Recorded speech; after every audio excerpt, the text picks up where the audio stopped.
Get certified. Good evening. This is the November meeting of the Board of Appeals, the Village of Mamaroneck. Have right now 4 of our members here, Brian Gladstein, Robin Kramer, Red Haney, myself, Dave Neufeld. Briefly, for those of you not being here, the process that we follow is we have 2 public hearings tonight, several public hearings, and when your application is called, if you would please come out forward, sign in up there. Board has your paperwork, but you can go through it, point out your why you believe, your points that you think are important. And the board may then ask you questions. Be kind enough if you would then respond to the board. Then anyone else can come forward to speak to the board. People come forward to speak, do not speak and do not question other people, but they speak to the board. We can then ask your question if it's appropriate. At the end of your hearing, sometimes they'll be adjourned for a particular reason. If they're not adjourned, they'll be closed. When it's closed, the board will then deliberate after that time. Usually deliberations will take place within either the next month or at the latest 2 months later. Really depends upon the scheduling and how much the board wants to deliberate and think about your particular matter. Once the hearing is closed, the board does not take new matters into consideration. It's all closed at that point. And first matter on this evening, we have, and what to tell you, I apologize for being 10 minutes late tonight. Starting. The first matter on is an application concerning 370 Mamaroneck Avenue. We have received a letter from the attorneys representing the party, and they've asked, Kristen Motel has asked for an adjournment to December. I point that out to you because some of you may be here. If anyone is here to speak, you are, okay. I am the owner of the building. You are the owner of the building. I may, I will speak. Okay, the thing is though, that the hearing, the applicant isn't here. I'm So the applicant also. you're the applicant also. Yes, I'm the applicant also. Well, Here we are lobby the silence Okay. of the drawing of here. As an engineer. I'm sorry. I'm the engineer of record. That's all.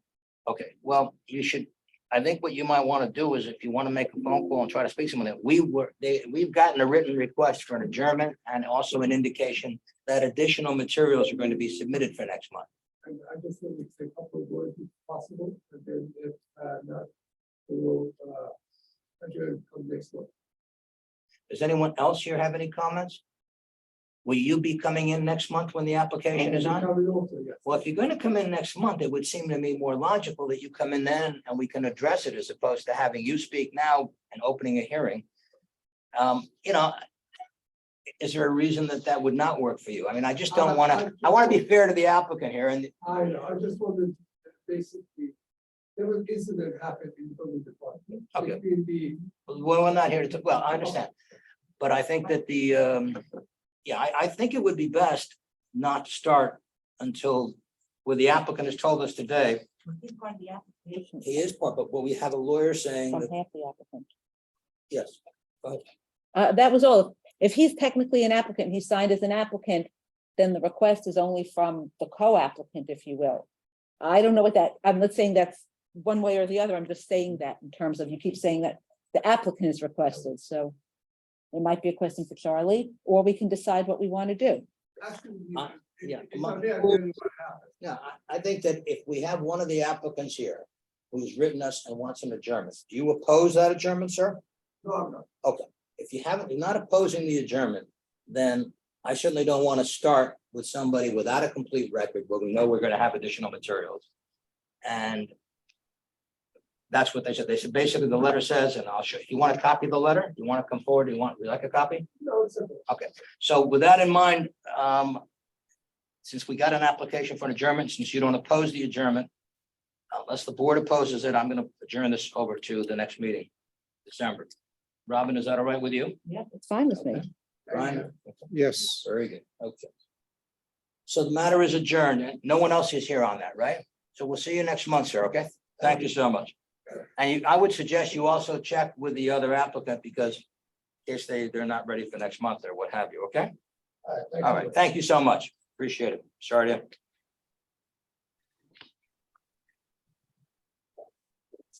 Yeah. You can file on that. There one applicant or two? Yeah, I don't have it with me. Yeah, I didn't bring it. Yeah, we thought it was. Yeah, I didn't bring it. You might ask Charlie or Brittany. Charlie, do you have your application there? Yeah, I can pull it up. He did not sign as an applicant. He's on a different address. They're doing an addition above, and that's the application that he's part of. He never signed as an applicant on the one for the special permit. Okay, thank you. All right, the next, the first public hearing tonight is in connection with application 22 area variance 22 for 350 Ward. The applicant here. Hey, good evening.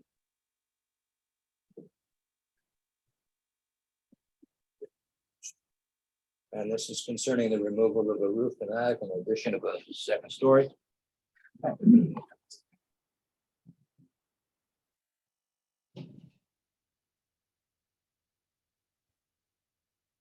Brittany, there is on the center of the screen, that little notice about webinar being recorded.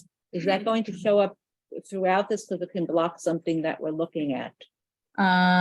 Let me see. I don't see it on my part. Can you see the agenda? Yeah, right in No, front it's of in the middle agenda. We can't It's see it all. right. Somebody who's here, and I don't know who's got the computer here at this sort of address. Maybe it's there. Is it the thing at the end? Let's go see. Yeah, it's the one at the end. If you can move it, yeah, I'm logged in. You should be able to move it. I'll just click on it. That should All do right. it. Speak from there, if you would, please. Yeah. Allow. Okay. Worked? Okay. All right. Can you introduce yourself, whoever you speak. Yeah, I didn't know that.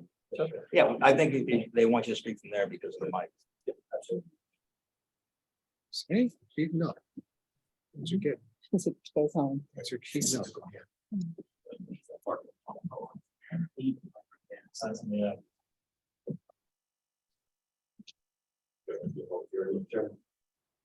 Sorry? You open the public hearing first? Yes, we're opening the public hearing. It is open now. Yeah, good evening, Mr. Chairman, ladies and gentlemen of the zoning board of appeals. My name is Anthony Tyrone. I'm going to take over the case as the attorney of record on behalf of Christopher and Danielle Ward for an application involving 350 Ward Avenue. I have with me here this evening, Kurt Johnson, the architect of record, along with Christopher Abley, who's the applicant. Would you like the boards first, or you have everything? We have some boards if you need. No, please, we would like you to show us. Okay, perfect, very good. So this application involves a single family residence that was built in 1929. It has remained as a single family residence during that time, is currently in the C2 zone on the buffer of R2F. It is surrounded by multifamily, and on the back side of the property, it abuts to Phillips Park Road, which is more industrial and has multifamily units. There's a building just built there at 355, I believe. 355 Phillips Park Road was a multifamily building. The application is to add a second story to the existing one family house, which will consist of 3 bedrooms and 1 bathroom. The 1-story house is currently occupied by Christopher, his wife, and their 1-year-old child, Charlotte. The proposal will not increase the density, it will not increase the impervious surfaces, and it will not increase the footprint of the house, simply add a second story to the house. Based upon the review by AKRF, there are 2 variances, and I believe an interpretation that would be required. The first variance, because it does sit in the C2, the minimum requirement would be 5 residential units. This is more contiguous with the neighboring properties in the R2F, which is a 1-unit building. The second variance. Excuse me, Yes. before you go, so because I was confused about this. Sure. There are 2 properties, 2 buildings. They are on 1 lot, Yes. so, This is 350 Ward Avenue. This is 352 Ward Avenue. This is an accessory garage, 2-car garage. in the okay, back. how many units are in the other building? Three. So the quote, property has 3 units. 4. There's 1 in here now. There's 3 in this building. Oh, So 3, I there's thought you 4 said 2, No. I'm sorry, So there's 4. 4 total units, right now. okay, that's what I wasn't, okay, thank you. You just want to add a second story. I understood that, but I Yeah. wasn't, I knew they didn't want to add a Yeah. unit, but I was trying to Right. find out how many units there are in total. So this application deals with 350. The additional second floor will allow Christopher and his wife to continue residing there. Their family is growing and they are currently resolved to 1 bedroom and 1 bathroom. The first variance deals with the minimum requirement of five units, and this is for 1. The second variance deals with You have, it was 5, you're gonna have 4, correct? gonna have 1. 1. No, the property has 4 4. units. The property does not This have said 1 the unit. building in question has only. one. Building in question. But from a zoning perspective, There's 4 on the there's site. 4. Right. Okay. The second variance would be the requirement under section 240-30 that the development be water dependent. And it is adjacent to the Mamaroneck River. The water dependent use, I certainly can see why that was put in place. And the code prohibits planning board from letting that go forward without a variance. So the second variance that it's reiterated under section 342-50B subsection 5, which provides that development may not contain a building or structure within 50 feet of the high water line, that not water dependent or water interactive. This has been a residential unit. The original building was built in 1887. The second building was built in 1929. So the contemplation, I believe, of the water dependent use would probably be for a new development or a new use in that area. So those are the 2 variances that are required. The third one is an interpretation. And that interpretation comes to from the building inspector. And that deals with the side yard setbacks being adjacent to or related to the C2 butting up against the R2F. If I say that, explain that, please. Sure. Yeah. For everyone. Actually, the Right, but you know it's Mamaroneck the River, abutting, right, on the zoning map, it looks like it's the dividing line between the C2 district and the R2F district. There are no setback requirements from the C2 district, but if you do abut a residential zone, you have to have 45 feet from that demarcation line between the Okay. 2 zones. The question before this board is, how does the river play into this? Is the line on one side of the river or the other? Is it in the center, or does the river not have a zoning designation at all? And the residential zone is actually on the other side of the river. That's the question, because it's hard to tell on the zoning map. So if we're 45 feet from this side of the river, we're way over here with 45-foot setback. If it's on the other side, we're clear with the 45 feet. got it. And the contemplation would be certainly when you have 2 zones that butt up against each other, one being residential, one having the opportunity for commercial, you would want a buffer, you would want some break between those 2 zones. Naturally, if they were on the same dividing line, that would be accurate. In this case, this is more in the R2F because it is residential, but between these 2 spaces, you have the river. On the inside of the river banks, if you will, the walls, it's about 50 feet. On the exterior part, it's about 60 feet. So that would sort of take it out of it. If you add it in the park, which is right there, which then abuts before you becomes residential, the park's about 65 feet wide. So your buffer is naturally developed there anyway. And I would make the argument that the river can't fall within any zone because it can't be zoned, you can't build on it, so it would be not applicable. So we would request that the board make a determination that the river is in any zoning district and that the variance would have to be for a side yard setback from the existing, which is 3.7, and required would be 5. So it'd be about a 1'3" variance. I might have written another wrong. What was, you needed the variance, you said, I thought you said 240-30. But I was reading off the AKR. Like the ACAR. Yeah, I didn't print that. the AKR memo. I have one. It's spare one. I could use. Yeah. My question is, what section was that? Very good. Yeah, just slow. I don't think it was 240. What, do you have the section there? Oh, there it is. As the building inspector wrote it out and noted, it was section 342-50B. Okay, subsection 342. 342, yes. Okay, we don't have the authority on the other one. The variance. The planning was the 240-30. Correct. And zoning was the 342-50. I put it up on the screen. I don't know if you can see it. No, all we have is the agenda on the screen. Wait, Are you able to take over our screen? It's 3:40. Yep, You're talking about Back and 3:40. that work? Five. Nope, I'm sorry? There you go. B. you got it now. 5. Okay, may not contain a building structure within 50 feet from the mean high water level, right? Yes. The Long Island Sound or any body which flows into the Long Island Sound. Unless it's And the such as. planning board may not grant a permit for such building structure or parking area. Okay, Unless it's a water. yeah, on B5.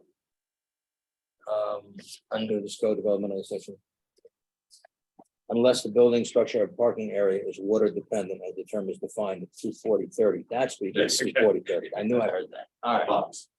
Sorry. No, the reason I'm being technically on it is because we can only vary. Yes, on I this. understand. 40, okay.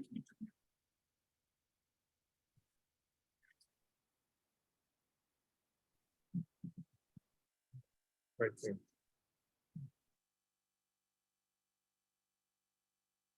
So you really need a host of different variances, is that correct? Well, the interpretation will determine, the interpretation on that will determine whether there's variance for the side yard setbacks. And then a variance for the residential units. Oh, sorry. I believe the way that Ashley from AKRF interpreted the work in here, if you do determine that the zone line is actually here, all the work that's being done on this building would be within that buffer. So I guess we would need front yard variance, a side yard variance, and possibly a rear yard variance, because we're completely within that buffer area. But the building Yes, itself is existing and you're not, putting a second story within the footprint of. oh, within the footprint, right, but not within the, you're not like, are you going to make the building bigger? Yes. Yes, that's We're what we're adding a doing. story to the building. So it's an interesting question as to what the variance would be. Is 24, and I believe the Well, max- but the interesting question is, they're not changing the number of units, so you don't need a variance, you shouldn't need a variance for that. When you say number of units. Now, that other building, is that a one-family house? No, it's three family. we There's said. Three. units in here. This Three is a separate one-family. units, so 3 separate mailboxes. Okay, so you have 4 on the property. Or on the Okay, property, because yes. The reason why we keep going back to that, because that's not what it says on the Right. chart. It says 2 units, and I just wanted Okay. to make sure. Okay, so just for clarification, there are 3 in this building, 1 in this building, 4 total on the site, no change. Right, so you don't need a variant, you shouldn't need a variance for that. Well, I think it's because it's going to the planning board to issue the special permit. You have to have 5 units in a building as part of their consideration Right, of the that's special unit. the 5-unit variance. But Yes. they still shouldn't need a variance because they have a pre-existing non-conforming use, therefore they don't need a variance to continue the use. I don't see why they would need a variance. If To they're do- gonna build above it. Well, that's not for But they're use not though, the changing the use is units. changing and they're not adding units. They may need a variance because they are putting more floor area in there, and that floor area, if we determine that where the 45-foot is next door, then they would need a variance in order to put the floor area because that's non-complying, but the residential use itself isn't changing. I don't see why we would need they need a variance for that. It's not, we're not requesting use variance, it's more of an area. I understand variance. that, but then the number of units is irrelevant. I mean, it's not irrelevant, it's We're not pre-existing changing condition. the number of units. You Chair, shouldn't- Chair Board, Yeah. Robin's on track. That's exactly what it is. It's an area variance for the increase of volume for the non-conforming Okay. structure. Would it affect? It's our not, special but permit what with they the were, planning board, though, if we don't have the Dennis, what they were requirement talking for about unit? was because of That's the way under it's 5. actually what it The is. under 5 wasn't an issue. I think That's so. not being changed by the, Yeah. they need an area variance. Yeah, I'm aware of that. It's just a sheer volume, the footage on the floor that's changing. I was a little perplexed by this whole table because given that you have an existing nonconformity, there really should be a third column here. One column should be the code requirements. Second column should be what's existing.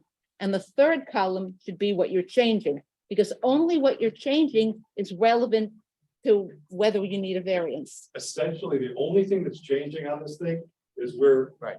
Building this building up 1 story, no other change to the site other than doing that only.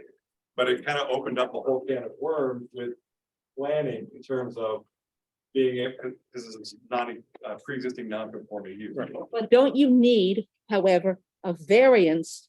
Because you're not allowed to increase or do any construction within a non-complying building. Therefore, don't you need a variance under whatever section that is that prohibits changes to a non-conforming building without a variance? There's a section that says that. Charlie, do you have it in front? What we're talking about here is not just you can't do anything with them, you can, but you're increasing the volume. No, you can't do anything. It said no, basically it says no alteration shall be permitted in a non-complying building. And that's what the code says, more or less. You can't move your bathroom. No, you can't. We've had many applications at the board to do things like that. But when you look at the concept is that you want to expand the legal. I'm not saying that there's a problem. I'm just saying technically, I think you need a variance from that section as well, when we're talking about the variances that you need. Right, when we were trying to synthesize when I was preparing here tonight, synthesize what was really important and Kurt and I spoke about, there's a couple of different nuances here which sort of trigger each other. But when you look at the entire project and the proposal, it is really not an increase in density, it's an increase in impervious surfaces, it stays within the footprint. So it's really allowing those, the existing building, which I think is very good in the neighborhood. The alternative would be a 4-story, 5-unit or a 6-unit building. So balancing the equities there, I think the small increase in height would allow this. I think I've known Christopher for a long time, wonderful family to stay within the village and continue to use a very nice piece of property for that purpose. I think the thing is that they list all of these Right, this way. different things, under, 50B5, So this is- 50F, C, Yeah, that's because D, it's all under the, but I don't think they all apply. And that's exactly what I was trying to figure out, This is a non-conforming use. What is- Do what you is the have it? list of Is there a- variances do you have we a letter need? in lieu? Is there, what's the non-conforming status? because I do not hear. C and D, they're only for the I don't think C1 the building- district. I think there was no violation. Yeah, I have a parcel history, which is also included in your package. Yeah. It's a consistent conforming building, it's had very little activity. This We section- couldn't find an original CO on file. We looked through the file, we looked through the records. So what do you have, but you don't do, there's no letter in lieu thereof? There's no There letter? wasn't either. No, nothing was written. How do you handle that? there's nothing in this that talks about, I mean, what we're saying is, non-conforming is, I mean, I'm not belittling it, but you're saying it's non-conforming, you sign this and. But I think the building inspector actually did a review of this and kind of spelled out what we needed with variances. I think you had the building inspector's denial letter. Of 7/22/22. Yeah, I'm staring. He lists out the basic reasoning. And said increasing the pre-existing non-conforming use. Well, where does that say? So, additions to setbacks increasing pre-existing non-conformings. What it says. here. Dennis, are you there? I'm here. So how do we know this is a non-conforming use? In the building department standpoint, As opposed to, we know it's not conforming. as a legal non-conforming, as Legal. opposed to a non-conforming, it's Right. not legally protected. So it predates the code. That's a the, good answer. the structure. And, for the determination that Frank made, the building inspector, when he made that determination, he based it off of the structure, the volume, and the placement. So, for the determination letter that he sent out was thought out also with the planner.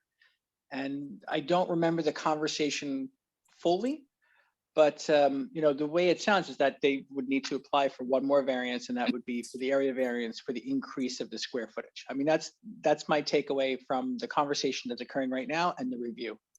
Charlie, can you find the section of the code that prohibits any alterations of a non-conforming condition? 34260. 65. I have it right here. It's 342-65. I didn't bring my code with me, so. Non-conformity other than use. It says a variance from the ZBA. It says shall not be required for an addition to enlargement or expansion of any such building unless the proposed alteration increases or expands the existing nonconformity of the building or creates new nonconformities. Okay, so that's what the But variance is you were to. saying earlier, Robin, that It's for it's use. prohibited, It's for use, that's the problem. what's the problem? No, you Well, you said have they a couldn't u- make I any was- change inside. I mixed up use I got you. Okay. when it's a use problem, when it's a nonconformity for use. But arguably, no, I guess it's unit number because that's area. Okay. And just for clarity too, just for sense of scale, this building existing floor plan is 665 square feet. It'd be doubling that to 1330, so it's not a very big building. And now I would, on your, this and in your application, talks about parking. Yeah. And it says, and there was something else. So you have 4 units. So you need the number of parking spaces that a 4-unit has, which arguably is part of the non-complying condition, non-conforming condition, because you don't have that many parking spaces. But the thing that's a little perplexing to me here is it says tenant purchases permits for off-site street parking spaces. Can you explain that, please? I live there, so I can tell you. You have to speak at the Oh, okay. microphone. Is that because they're Um, TOD? Yeah, so on that street, if you have an address, you have to go to town and you purchase it for, it's cheap, I think it's like $10 a year or something. But Oh, it so that you can states park yeah, it on the states that street. You live there and you have permit parking, so basically train riders don't take all the parking in the street. So that residents lets park. you park on the street since Yeah. you don't have off-street Yeah, the parking. parking's really not an issue.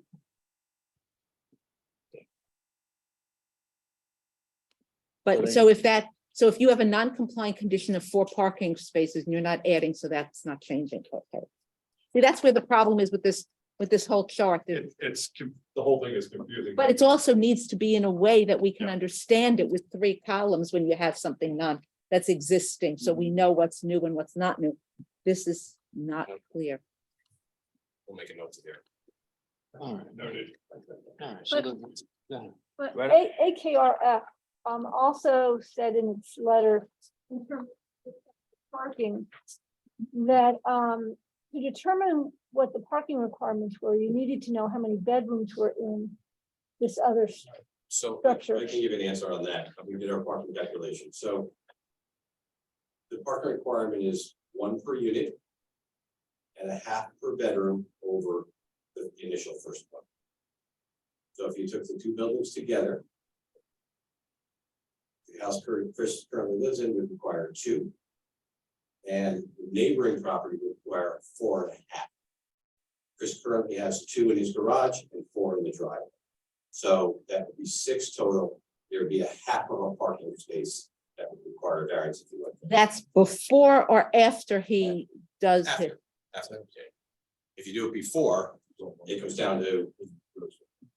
I think. Yeah, because you're 1 less because there's 2 less bedrooms. Wait, so where are the 6 parking spaces? 2 in the garage, 2-car garage. And then 4 in this part, and this is all asphalt. Yeah, I know, I drove over, it just looked like there were trucks and things in there, not parking, but okay. Yeah, there's 4, easily 4, if not more cars. in Metro. So are you seeking a variance also for that half No. space? But you need a variance for that half We- space. Well. We can add that or address it if you'd like. You can add one. We can add or address that additional half parking It's up space. to you. You're the applicant. You Yeah. better address it. I would Yes, think. absolutely. I mean, it was a clarification. The variances we were seeking as we walked in were for the clearer variances and the one interpretation, certainly that. half And part- And since you can never provide a half of a parking space, that always increases to the next one. So in fact, you need 7 parking spaces, of which you only provide 6.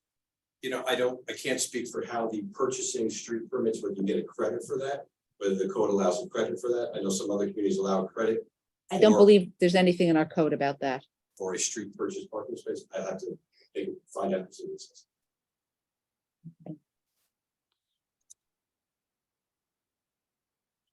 But then you would need a variance, wouldn't you? If Since he it's not on says, site. if Yeah. he says that the code allows for off-street, then you might not, but I don't know that the code does. Right, if the code allows a credit. don't Some think the code municipalities does. have a code that allows a credit for a parking space directly in front of your property. Or in this instance, if it's purchased as part of a resident that resides there.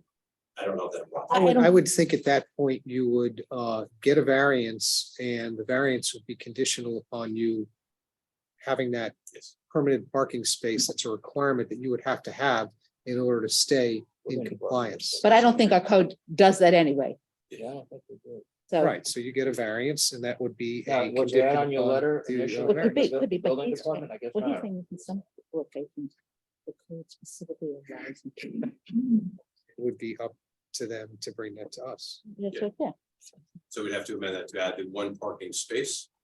And then whether a credit would be given, I don't know, but it wouldn't make much of a difference if the complement to the variance would be the purchase of the parking spaces. It was it, now I'm looking at you got 50B. I'm looking at the variances that the building department said you. Right. Those are a little confusing. Yes, The building is like number one, then you have the F. Are any of those related to the parking? No, no, they all So- relate to the water, isn't it, all the water use? Oh, no. No, this is all residences Too much, in yeah, the okay. commercial district. So where's the? No, follow it, then that's okay. Okay, so 50, A, B, you gotta go to the further so down, this is All right. B, right, B5, right. development may continue. Mhm. Okay, so then that's, 50. that's where we need the That- then you- interpretation. That's No. the. Yeah. for the- No, this is the water, this is not the interpretation they're looking for. You need a variance from this, yes, B5, except they don't because it's pre-existing. They don't need a variance from this. This is not what he's talking about. He's Oh, talking yeah. All right, Yeah, so you you're don't need a saying- variance You're saying from they that. don't need 50B. Nope. pre-existing. 50B5, okay, so 50F. C and D. Where is that? 50F. Was it the So he script? must be this. He must mean 5 and 6, Yeah, that's what was confusing to me. or this, but C and D would be Well, 1, C 2, and D would 3, be 3. and 4, Okay. Understand what you mean. but they don't need it from that. It's a less than 2. Yeah, and you're not going over the building height. Yeah, so we don't know what that is, but they Yeah, do, so we don't know what 50F, C and D refers to.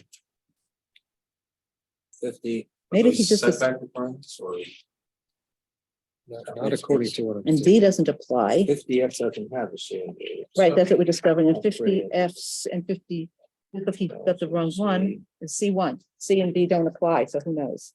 Right, that's what I was saying. I had it right here. It Yeah. doesn't apply. And what's F2, that? there must be 5 residential units. Yeah, Okay, but that- so but that's- That's fine. Well, they don't need a variance I from that understand. exists. Then you have 55F, Okay, okay, so F5, F2, which is They the don't need minimum it. yards, Existing. right? at least 5 residential, That's so pre-existing. that's pre-existing. Mhm. What's 50B5?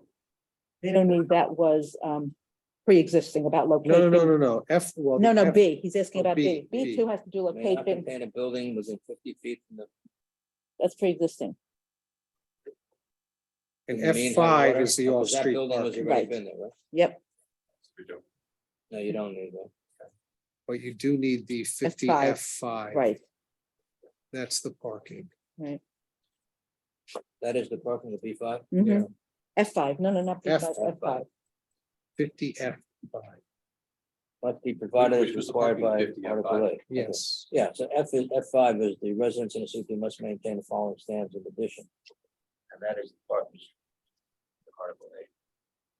So the 50B5 would be out. Yeah, and then you go to what, 340? But I don't see why you, again, but for the same reason, what you were discussing, which is, oh, it's a setback. Never mind, I understand. I got it. Okay. So you either need, with respect to the new floor and its location in the set, it's either violates the setback requirement for the side yard, or it doesn't. That's the interpretation. Got it. Yes. Right, so let's just run through that so we know which ones you need. Because this- From 50B, you don't need, correct? That would appear to be pre-existing and not. Right, so B is Charlie, you following this over? Yeah, I'm taking notes. Wonderful.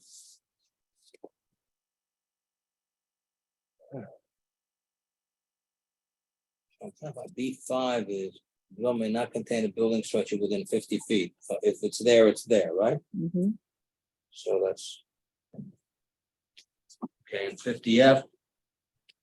is must meet the following standards. Now, F is gonna be, that's the site size. 5 residential again, just like to repeat it. Maximum floor area ratio.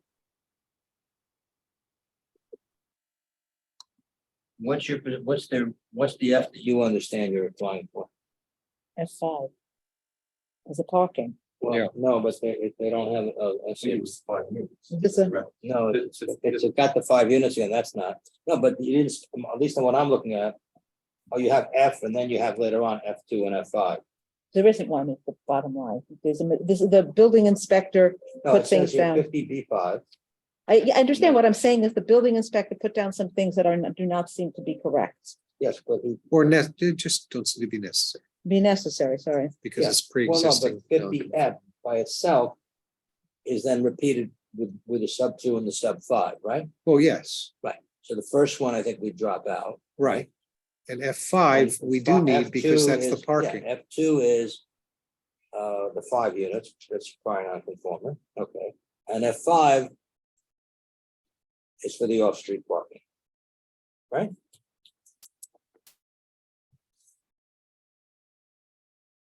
Okay, that's fine, so that you need.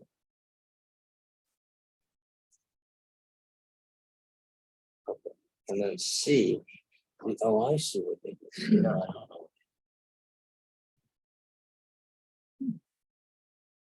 Now C, they just put C down by itself, right? The implication is that it's 50C, but there is no, but the 50C doesn't relate. Right. Well, 50F, C, and D. And there is no 50FC. No. No, and 50, C and D don't either, because it's already pre-existing or they just don't maximum relate. story is 3. But that's what they mean, and C is maximum capital, 450, minimum square footage is 450 per floor. We're okay with Dennis, are you on? Does the building department have anything on this? I'm gonna pull up an email because we had to get help from AKRF to revise the determination letter. So I'm gonna pull this up. I don't know if you can see this or I will try to adjust, but this is the most clarified version of what we had to format into the determination letter. You mean We have the that. September 7th letter? The most recent updated determination letter. This was done September 8th is this email. So We don't have it. I have the 7th letter. Which Yeah, I is have that the- letter on front of it. it hasn't changed, but this is the email that it came from is what I'm trying to explain. Yes, no, we have that. I have the one, we have the IKRF letter. This is the email that we received that we were able to then put into the I see. determination letter. Okay.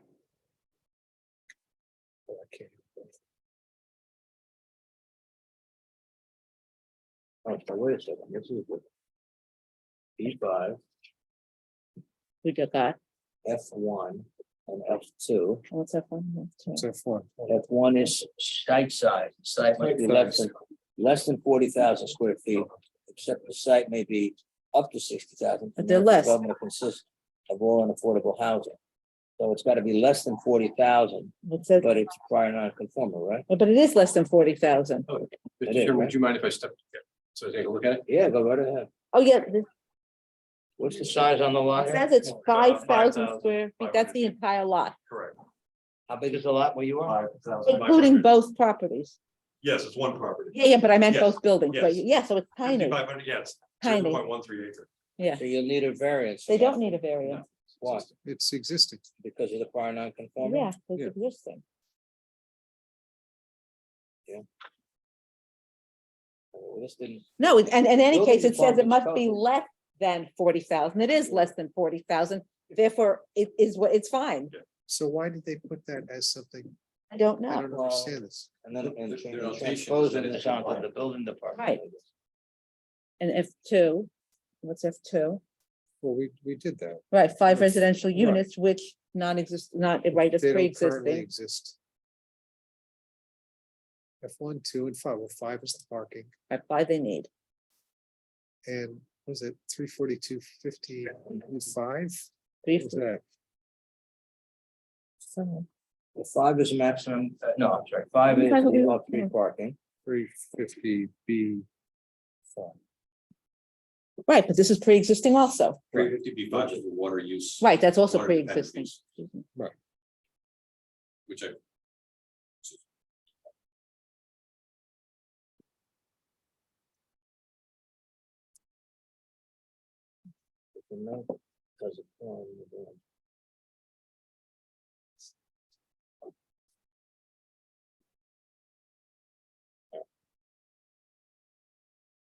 Okay, so they really only need So That it sounds one. like your parking is your big issue, right? And then the interpretation, The interpretation, which and is interesting. a very interesting interpretation. Do you have any, I mean, I'm asking if you've looked, did you look into the code? Does our code explain where zoning district lines are drawn and how they relate to the map? I didn't. No, I'm just assuming from Ashley's memo that she didn't know where it was either. So we The have to, planner, so we'll so- need to check the code, and an interesting question is there case law on the subject about where the code is silent, whether there's case law? My guess is, I don't know. I thought the same thing this afternoon, but if you look at the memo, the interpretation, if it does apply. You know, I don't think you can zone a water body of water. Except that you can Park is have, there.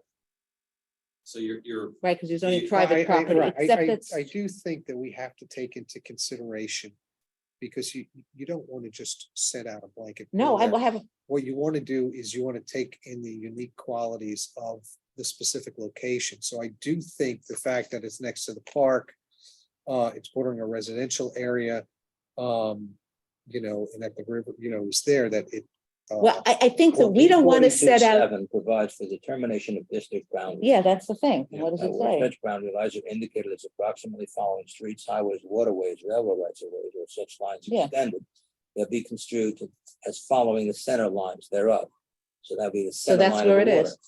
Okay. Except that, no, that's where the zoning, that's not exactly, normally, if you have oh, never mind, I'm trying to figure this out, because it's clear from the map that Okay. the line is on the side, but I guess it could be the center line, you could interpret it as the center The line. center line actually makes a lot of sense. Well, that's how, Have you done measurements from the center line? Christopher, 25 feet-ish, so it's not enough. 30 feet, something like that.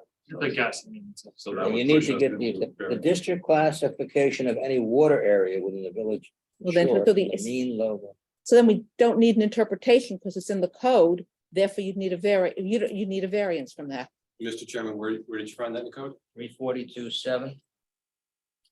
And then it would be under A, where such boundary lines are indicated as approximately following streets, highways, waterways, railroad rights of way, such lines extended shall be That's a normal. construed as following the center lines thereof.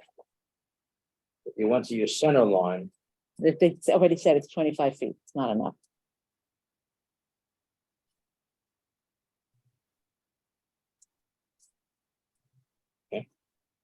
So if you have a determination or. So you don't need an Vision. interpretation. Well, yeah, if it's in the well, code. look, in I the mean, I don't, code. I haven't, I've looked at it with you here, but I mean, if Right, you take a look at determination it, of it district does seem like. boundaries. It's saying it, I don't know, it's where the boundary lines follow the property lines of the water, And it does, then you construe it to the middle. right, so that's what it does. It says The very lines shall clearly, be construed to the Yeah. middle where such boundary lines are following the waterways, railroads, such lines extended, they shall be construed as following the Yes, and center it's lines. There, clear. it's very clear. There's no Would you interpretation. take into consideration then that the park, But that would be a reason, The park. No, is because that's not clearly where in the district residential is. zone. You actually want to see where your zone starts. right, so that would go to, that might be relevant to our consideration of the variance, but it's not going to be a consideration of of this because the code is there. Understood. Right. Thank you for the clarification. So you're gonna have to go then. Let's go.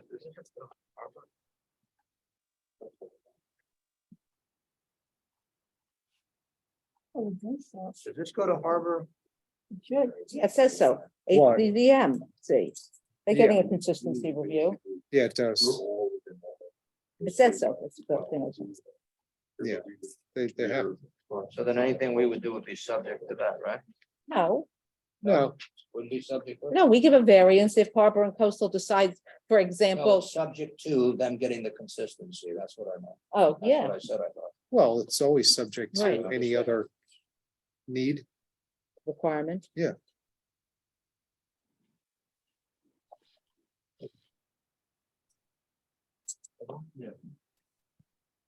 Okay. Okay, so. You have your foot, you know the dimension you need, that you're 25 feet? Is what Yes, you're I coming, mean, it seems like. instead of what? Because we have it right now, we have calculated on this map, it's showing 45 feet from the edge of the water, Right. the wall where it is. So if we move that back, say 20 feet, the entire building is pretty much still gonna be within the buffer area. Correct. So we would still, I think, need front yard, side yard and rear yard variances because we're working within the. buffer Do you know what they are? Do you need it? I guess you need what, you want to resubmit, calculate that? Well, yeah, I think it's existing. So we have 5 inches to the front property line from the base of the building. We have 3.7 inches to the side setback, and then the garage existing is 1.9 back here, but we're, Yeah, but they're building into that area. They're building I north. understand. So I'm saying, but the dimension would be the same as where the building is. You're gonna have a straight line there? The- yes. Yeah, And we're going yeah, over. it's a complete second floor. with a- It's just volume. Right. So what I'm saying is, I don't know if it's, since we've already got, you've got the prior non-conforming below, we understand that you're adding volume to it. But the question I have is whether or not the board needs, whether or not we need the exact dimension. I think we do because we're giving Yeah. them a variance from, It's a significant Yeah. amount of volume that they're Right. increasing in the setback area. I understand, so. I'm just I think saying. they do need the I think calculation. so. So I think what you need is the calculation of that, right? So we can give you a variance for that. And if you could fix that chart so it's Yeah. clear what's existing and what you're doing. So Well, I we- think also tonight's discussion was very helpful in terms of reading through all this, because it's obviously very confusing with this unique site. Let's find out if someone else had something on this. Does anyone here have any comments on this application? All right, we're gonna have to put this off. Go ahead, Yeah. please. I just have a question. I know this sounds incredibly silly. No. But I'm looking at the parcel history. And there's some things, items that are open. One is a 1929 item. Seems pretty silly to bring up, but to the extent you have these items open, replacement of existing roof, you might want to close them out. That's for this parcel? Near the parcel. So you have open permits here. I have. On HSC2, we put a new roof on the front.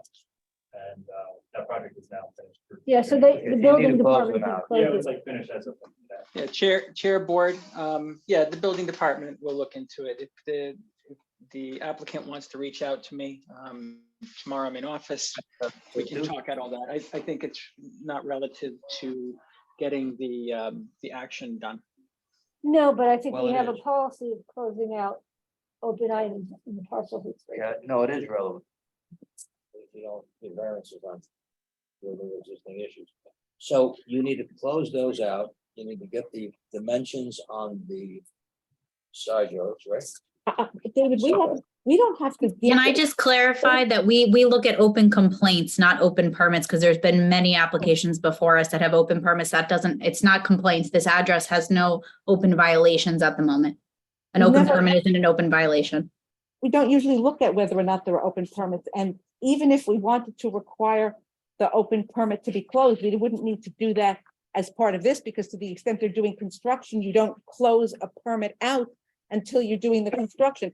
So if we wanted to make it a There are open condition, Ones that are completed, that's what we But it doesn't matter. We don't have to make him go first. We can make it a condition of a variance that we're giving that all open permits prior to the date shall be closed in connection with the. Are you, any of these active at this time, the small deck to the side of the house? There's an open permit on that, is that active? No, that's ancient. On which house, on 352 or 350? That's not And then Also, in 2020, Yeah. that's No, I never. and there's the attic, removal of a roof and well, here you go. So you've already got, what was this application about? It says here, removal of existing roof to add an addition of a full second story. That's this. what's this? We applied for a building permit for this. And then we just started this process. Oh, so why does it say open? It's not. It's Because not- that's how you get a determination letter. They have to apply. It's an open application. We've never looked at these before, so I just want to clarify that we've only looked at open complaints, not open permits. This is an application for them to receive the determination letter to then come to the board. On What another about the note, working, oh, the working, that's closed. Okay, sure. can I just ask, what happened to this property during Ida? We got minor damage because the river rose so much. Yeah. We had, like small amount of water in the basement of the house. Basement. Basements. As I look at the map, the flood zone map, which you superimposed on this, it looks like this house is not in the flood zone. Right, It's also listed on the, they did the environmental assessment form and they're saying that you're not in the 100-year flood. zone. yes, but the map shows it. Right. I But believe this there's was a back different. corner. it Oh, was I a understand. different No, no, I area. understand. It was a different question. I was just answering. So it was, so none of the water got, it wasn't standing water at parking lot level. It was. This property is hard to tell, but it's quite a bit up off of the river. It's kind of sitting up on a high spot. I see it all the time. So it was just, so it got into an area which is not currently Yeah. habitable? Yep. Okay. That's not your first floor down there. Yeah, this house has an unfinished basement, the 352, and we received some, a little bit of work. All right, nothing in the garage. No, the garage is. Because it's on quite a bit slab. up. It's on Okay. slab, yeah. So do you want to put this over then? We'll come back with those. That's steps? two. That's, yep. Okay, so we'll put this over. You have anything further you want to add? Or I just want to clarify where we ended up in. you're gonna come back, you're gonna put the The variance on- calculations, they're gonna be on there, and you're gonna put your setbacks on your distances. And you're gonna need the variances for Parking. parking, yes, parking. That parking was not on the original one, correct? So it'd be You're adding gonna have parking. you're gonna have to So- renotice. Do It is, because it's 50F. Do we have to Yeah, renotice it's on that or not? Charlie, Yes, you would have, if it's an additional variance, you would have to renotice. all right, you want December or you want January? What was it, a silly question? Yeah, December. You sure? December 1st, I mean, sure. They can Um, get their paperwork in on will time. you have your paperwork in time? Because the reason I'm asking, otherwise, because we're gonna be full on December, so. You have a 20-day submission period. It would need to be submitted on the 10th in order to make the time for the mailings and everything. If not, then you take it off, but I will aim for that. Yeah. Get this moving. Do me a favor. But let us know if you're not gonna make it, be kind enough, don't wait till the Correct. to your submission date. Yeah, Let us know earlier, because it looks like we're gonna be closed up on. I'm 95% sure. we will get it. You are what, 95? Focusing on the clarification of the side yard setbacks and then parking. And the dimensions of Correct. it. And the other. And you're parking out and you're parking. But the other ones would appear to have been resolved. I think they have it. That is the appearance that they have. Thank you. Not, they'll be heard more as we go, continue along. Okay, thank you. And the matter is being adjourned then for the next, to December. You'll either submit on time or you'll let us know a few days in advance of that, please. Thank you for your time. Okay. Thank you.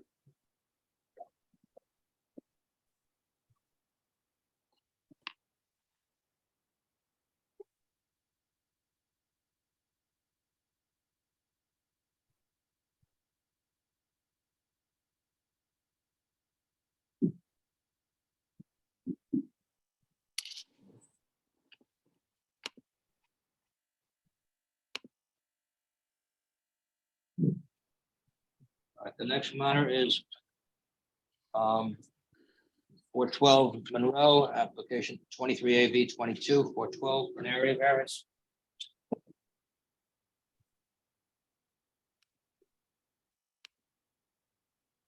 Good evening, my name is Peter Tazzone with Tazzone Engineering.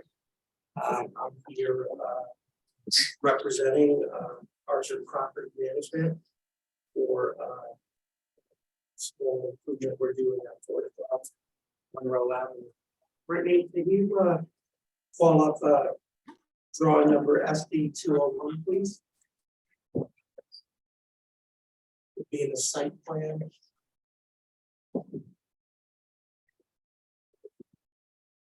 Next page. Nope. Yeah, just the next sheet, too far. Second sheet. So this is an existing co-op building. And it has a small area at the rear, which is currently gravel, which we're improving to a large forest pavement area, just as additional space for the residents. There's some tables and chairs and things out there. And actually, great if you could go to page 1, we do have some pictures of what that looks like. So on the right side, far right, third picture down, and if you fourth picture down. You'll see those tables and chairs. And the lower right corner also looking from that same area. The retaining wall separates the parking lot from this area, and Monroe Avenue is beyond the parking lot. This is not on the, is this on street level or is this? No, so the parking lot is on street level. And then the retaining wall drops down. You can see there, it's probably about 7 feet high. So Which- this is, Which picture is the retaining? wall? can I, Yeah. so Monroe is beyond this. If we continued behind the screen, Monroe Avenue would be there. So the entrance, cars come into this parking lot from Monroe Avenue. Correct. And in this level is Lower. about 7 feet below. And what, The parking. No, the parking is up here. Right. So it's Yes, below the it's below the parking and I'm asking whether or not that's level with the properties behind it. Because what is that? What demarks that space with the properties behind it? Is there asphalt there? Is there No, driveways? there's currently, and you can see it here.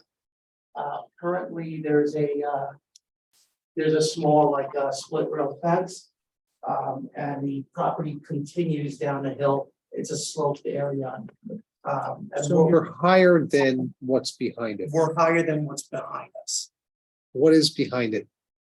There is.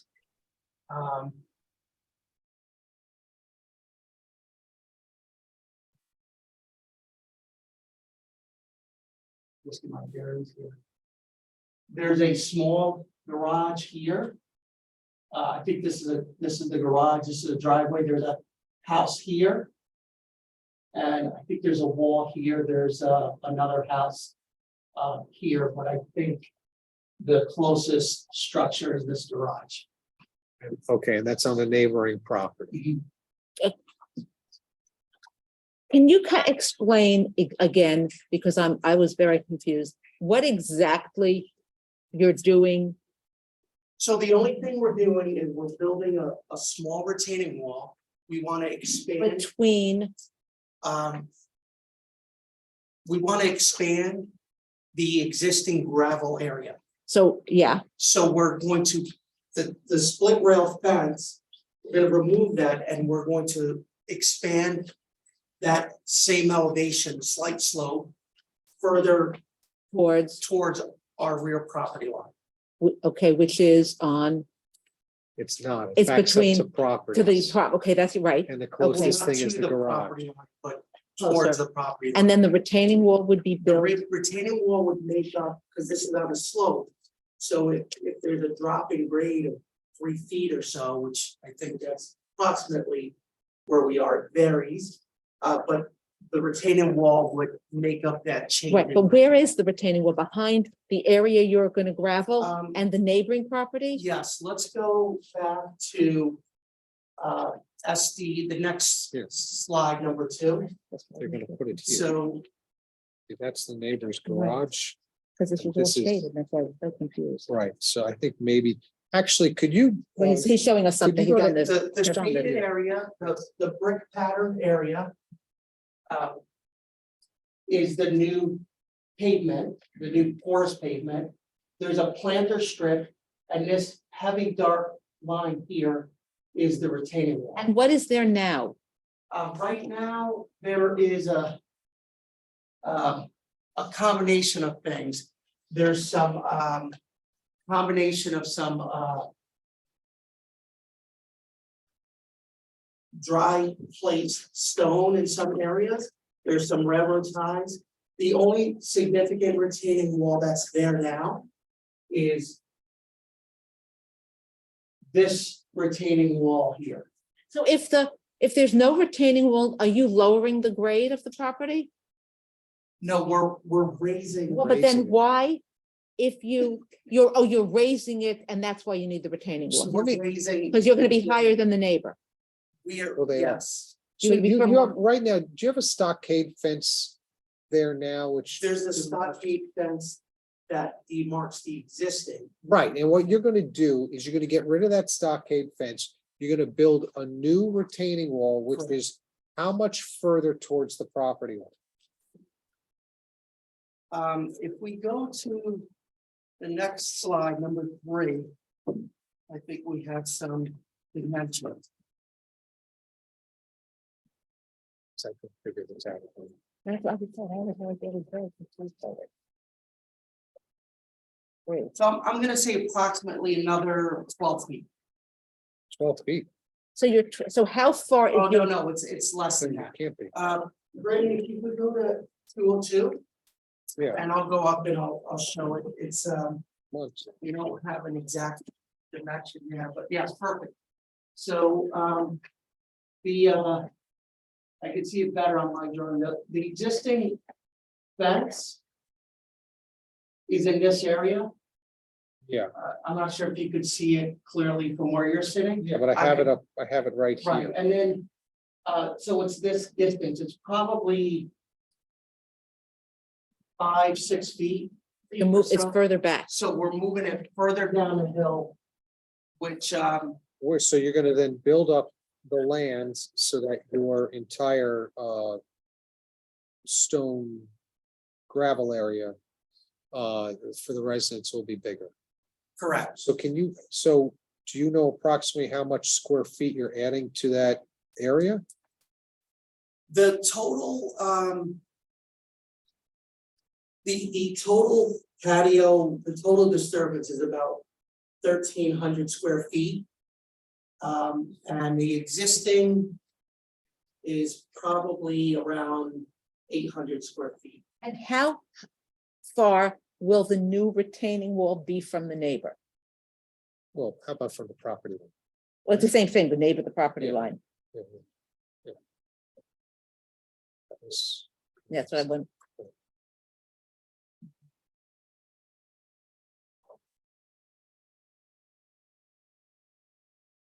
I wish I had a scale. All right, I'm gonna.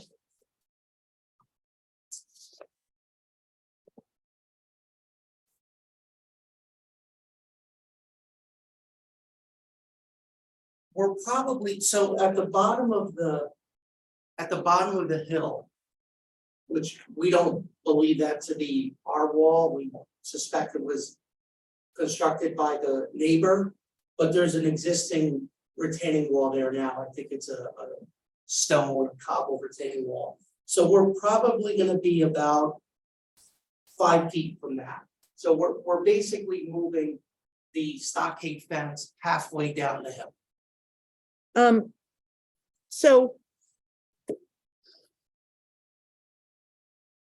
So the question was, right?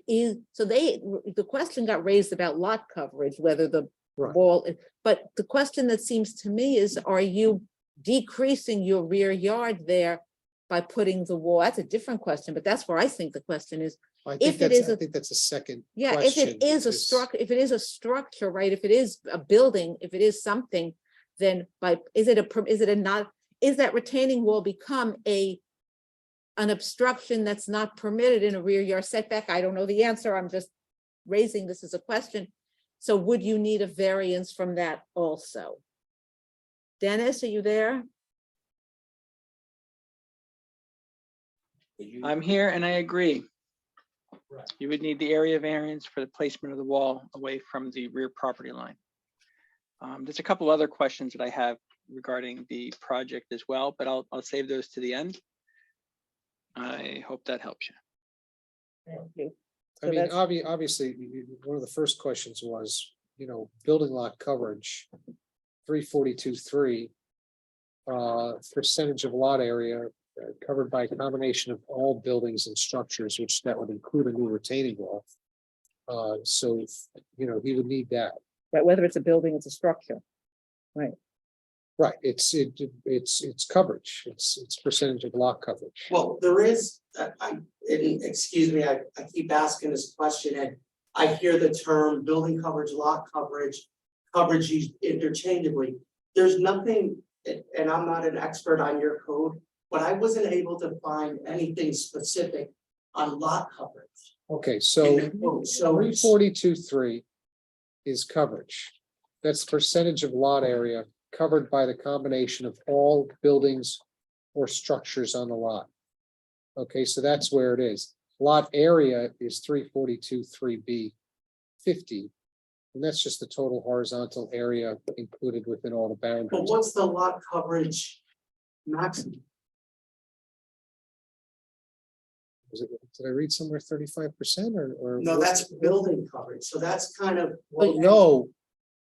Anything you put up is considered structure and building.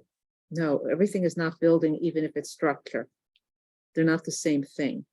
If that's the case, this That's would the be question. 80-90% coverage because that entire parking lot, which is, substantial, would count. It's not, as- because you have permitted obstructions in a rear yard, for example, which would include a parking lot, for example, is always a permitted obstruction. Question is whether a retaining wall, I thought I read somewhere that any kind of vertical structure that Right. you put up, that would be a retaining wall. Yeah. that's what we said is- already, that, well, is in oh, yeah, from fact- coverage, Yeah, we have to check. it includes that's part of building. So we need that. So Actually, yeah. just to clarify our table, when we read through the code, we did the area calculation, the maximum building coverage is 35%. The existing is 38%, and the proposed is 38%. We have since added the table, Brittany, I'm on SD 201, the previous page you were on, number 2.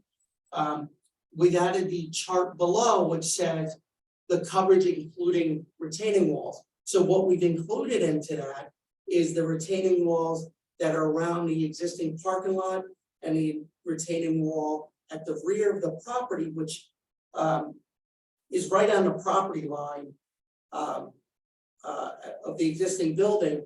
We've added those, and you could see that the number goes from 38% to 41.1 existing and 41.8 proposed. Right, so that's what we'll need. Yeah, Where did you have the definition of lot coverage in lot area, 342? 342.3 and 342.3 terms, structure, any constructed, erected, blah, blah, blah, that requires location on the ground, so. Right. That would Um, include a retaining wall. that is part of it, and so we're just trying to determine what kind of a variance. But you just said something which was interesting to me. You're talking about the current retaining wall. And you're saying that the current retaining wall is right on the property line? It is, let's, can you scroll up, Brittany? Yes, This is a retaining wall Yes. that makes up the difference between. This is the property line between the current lot and then the neighbor, the subject lot and the neighbor. So there is a grade change. This is higher than that. And this is the existing retaining wall that goes here, and it actually hugs this property line and comes all the way here. So the But that's an prop, existing wall. so the, right, so the property line changes when you get towards the parking lot. What do you mean the property? Yes, this is the rear property line. The building, the left It is the gets to parking lot. here, it comes down. Pretty much. And Right, it's just that it's not a straight Oh, line oh, across right, the whole thing. Right. And I just want to see where the property line was. So you're saying that the property line is beyond where you want to put the new retaining wall? yes, the Okay. property line is the phantom line, long dash, two short dashes. And it's right here again, it's at the face of this lower retaining wall, which we do not believe. And is that entire dark area, is that all gonna be new retaining wall? Because The wall has thickness to it, it's this darker line. it's We okay, have some, this area in front of it will be some sort of stabilization and some ground cover over it. But so, it- okay, so directly to the right of that. Yes, straight, no, to the, yeah, there, Yes, that's existing? there's an existing wall which steps down. So our wall is not aligned with those steps, so we have to build up the steps of that wall to fold our wall into it. So there's something there, but you're There's going to something build there, on top of it. yes. Okay, and is that the same up in the Yes, back where it's the the property same. line? So this wall comes across pretty level, and then there's a step here, a step here, and a step here. 1, 2, 3 steps, and we're just bringing that up one block. Building there, but it already. Right, it's already exists, there. right, yeah. It's already, Sounds like- okay, Not new structures, it's a little higher. yeah, no, it's just, this was a little confusing to Look, try it to was. figure out just from the I'm trying to drawings. pull one up, I can't. I'll look and see what it was about. Is there a survey you have on this? We submitted a survey with the application. Let's see it.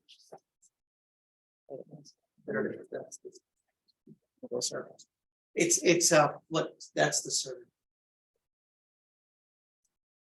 Can you raise that up just a little, please? Brittany, I'm sorry, what did you ask? Could you raise that up a little bit so we can see the bottom? Thank you. So if you take your plans Yeah, that's upside down. and just flip it upside down, you'll get that. I'm looking. do we have a copy of it, Brittany? I don't see it. Yeah, it's in there. We put it in there. It might be a smaller 11 by Online. 17. Oh, I see it. It's on the back of the photograph. I got it. On the back of the photograph. it's Oh, separate, very smaller. This package, David. I remember Yeah. seeing. it.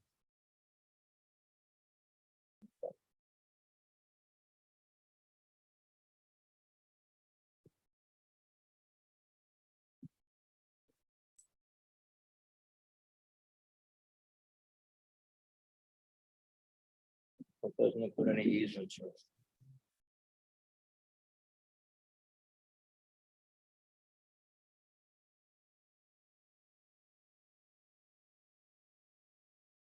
Okay. Now I'm confused again. So on the current survey, there's a stone masonry retaining wall existing near the frame garage. Yes, Is that on the neighbors? No, it's not. it's on our property. It's a different wall. If you take a site visit, the wall that's on the rear property line and then steps down is a different type of wall than the wall that's at the that's kind of like a cobblestone wall down there. There's another wall, I hate to keep throwing things at this board, but we didn't do the survey, but there's another wall on the right property line, which is on the neighbor's property, so we see, I'm not sure if you can see it in the pictures, but we see the face of that wall from our side. Okay, but the stone masonry retaining wall. At the back of lot 6. Is, although it's a different wall or a different type of wall.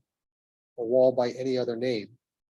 It's still a wall on your It's on property. our property, yes. So did you include that in your We calculations did too? all the walls Okay, that are on. property. how tall is that wall? I haven't gone down there, it's, I'd be guessing, I think it's only, 3 feet or so, but I haven't really measured it, so I would be That's- guessing. It says a masonry, is it just stacked stone? What is that? Do you know? Can you Again, just- we could, we're seeing the top of the wall. It just looks like stone. If you go to your first page of your plans, you go to the lower left. Yeah. Our wall is, you can see it's got kind of a finished concrete top on it. Yeah, I mean, So that's kind of the wall that goes along the back property line, so you're saying you have not been down I haven't been. to on the other neighbor's property. property to actually see what that is. Correct. Well, Is that relevant? I think it's a It's relevant, already- unique. No, but it's a relevant, unique feature. It's not like they're creating, let's say, a new boundary. Right, There's already a wall there and nobody's coming over that wall. It is there, it demarks their property. So I mean, it's just something to note.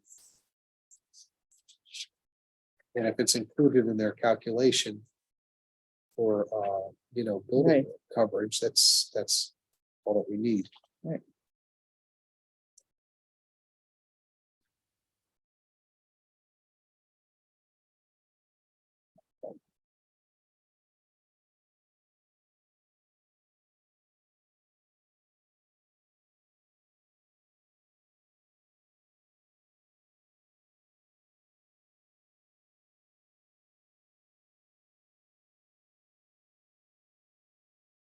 So did we say we have to look at a setback requirement or?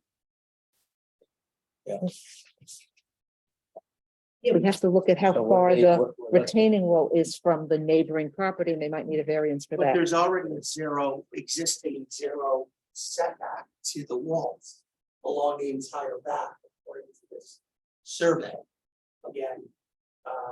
Oh, the there's an existing Walls are on the property line, so we already have a zero. That dimension governance, right? We're not building a wall closer. So there's because go back to what drawing is that, SD? 201. I think is the overall, which shows the whole lot, and then 202 has two. See, So, you've been yes. saying, when you go up there, you keep saying there's a retaining wall that goes this way and then down to this point. Yeah. You didn't say it goes all the way around. How high up? It does go all the way go around. above- Goes all the way above around. ground? I haven't been down here again, this wall Yeah, is but that- different. I know, that's why I keep than that asking wall, questions. but So we don't have a height on it. I think There's a- it's around 3 feet or so, but Above I the ground. haven't. Above- No, it's when, we don't see the wall from our property. So the grade drops towards the bottom of the sheet. So the wall is visible from the neighbor's property. Right, but It was cut, it's higher than the neighbor's property. That retaining wall down at the bottom of your drawing, yes, is that retaining wall on your property or on their it's property? on our property. Right, Okay, So. so there's no, you don't need a new setback, right, It's a because wall. you're already there. You might need coverage, but you don't need setback. Right, so it's a Well, coverage. Coverage Should walls be within the setback there? The wall is already You there, have a zero setback. so if they, whatever they do inside doesn't relate to setback. Also, on our new wall, you might notice a couple jigs and jogs. And also, at the, of our new area, the top left corner, And that's to preserve trees. There's a beautiful tree on the upper left of that parking lot. So we're gonna, have like a seating wall around it. Just so that, to delineate the pavers from the tree, the grade doesn't change too much. And the same with that jog on the right side, the lower right, there are a couple trees there. We're removing only one tree for this project, which is in poor condition. Which actually flagged for the building department and that they took a look at. Okay, but now you brought up something different. This retaining wall that you're building, you're going to be building it on that side of the property as well. On the left side of the property. Correct. And what's on the other side of that, the street? No, the left side of the property, there's another residential property beyond that parking lot. They have their own retaining wall, which is not, and it's on their property. Let's see if I can see it. Realize that this survey has no dimensions on it? How can you have a survey with no dimensions? That's a good question. I wish I had. To me, this is like, we can't make any determinations about a lot of things since we have no dimensions. We need dimensions on a survey. Well, the other thing is that are they going to need a setback variance for the wall which they're building on the left side of the property? Brittany, Because can you go back? there's to, currently- There's no. the first There's sheet? no external, there are no are. dimensions. That's the, Line there, huh? You need some 100? dimensions. I don't get that. On the top, it's south 52, 45, 17, It's not a dimension, it's not, it doesn't tell you how wide it is at this, 25, oh, you think that's the dimensions? Oh, to the bottom of that sheet. 201, 50. yeah, I see it now. I want to look at See, the what I'm talking about photographs, is the this. bottom Yeah, I see what you're right, the saying. one It's to the in the left. wall there. Right They there. don't have anything there now. So they might need a setback line, because they might need So on that. just to answer that question, you can see this is our parking lot level up here. Yeah. And then there's a residential property beyond this stockade fence, Right, and but this is their wall. You can see it following the slope. So there's an existing wall there. We look at the face of it, the wall is on the adjacent property. okay, so let me ask you. You currently have. Does that wall go down the entire thing, or is it just, and you have a stockade fence? We believe that's the neighbors. Okay. So is it on your property or not? According to the survey. Yeah, let's I go think it's according to the just survey. off. Yeah, according to the survey, It's just off. that line, if it's that dotted fence shown, it looks like it's on the neighbor's property. As opposed to your stockade fence, which is clearly for your parking lot. Why do you feel you need to build the wall there if you're already looking at a neighbor's wall? We can't flatten, we can't extend this area because there's a slope there. So the answer is for grading purposes. For grading, yeah. Okay, You're gonna That's put the parking lot there? No, they're not moving the parking lot. No, parking. This is strictly for, I don't know. the residents. They're gonna have, similar to what's there now, they're gonna have tables, they're gonna have, whatever, grill. If I was a resident, I'd put a pizza oven there, but that's just me. But whatever, recreation gathering space that they have, it's widely used now, which is why there's a demand for it. There's a couple, 3 members from the board of the, co-op. it's at a Why don't much, we take- it's why don't we at a let much that lower comment? elevation, Right. so it's not gonna be turned Right, so into. you're a leveling parking- it, Take right. the, We're leveling it, yes. That part, but it's Yeah. never gonna be level with the Correct, parking lot. right. They're not gonna be able to just increase the parking lot someday. The parking lot wall remains as is. We're not doing I anything. with understand. that. Yeah. We're, okay, well, I'm gonna Opposite. ask if we have some people here with comment, let's interject with that now. Maybe we'll give us some guidance. Do you have any comments on this matter? No, I was getting. Okay, anyone have any comments on it? If you want to speak in support of it, you need to come up, that's all. Speak your name. You can support.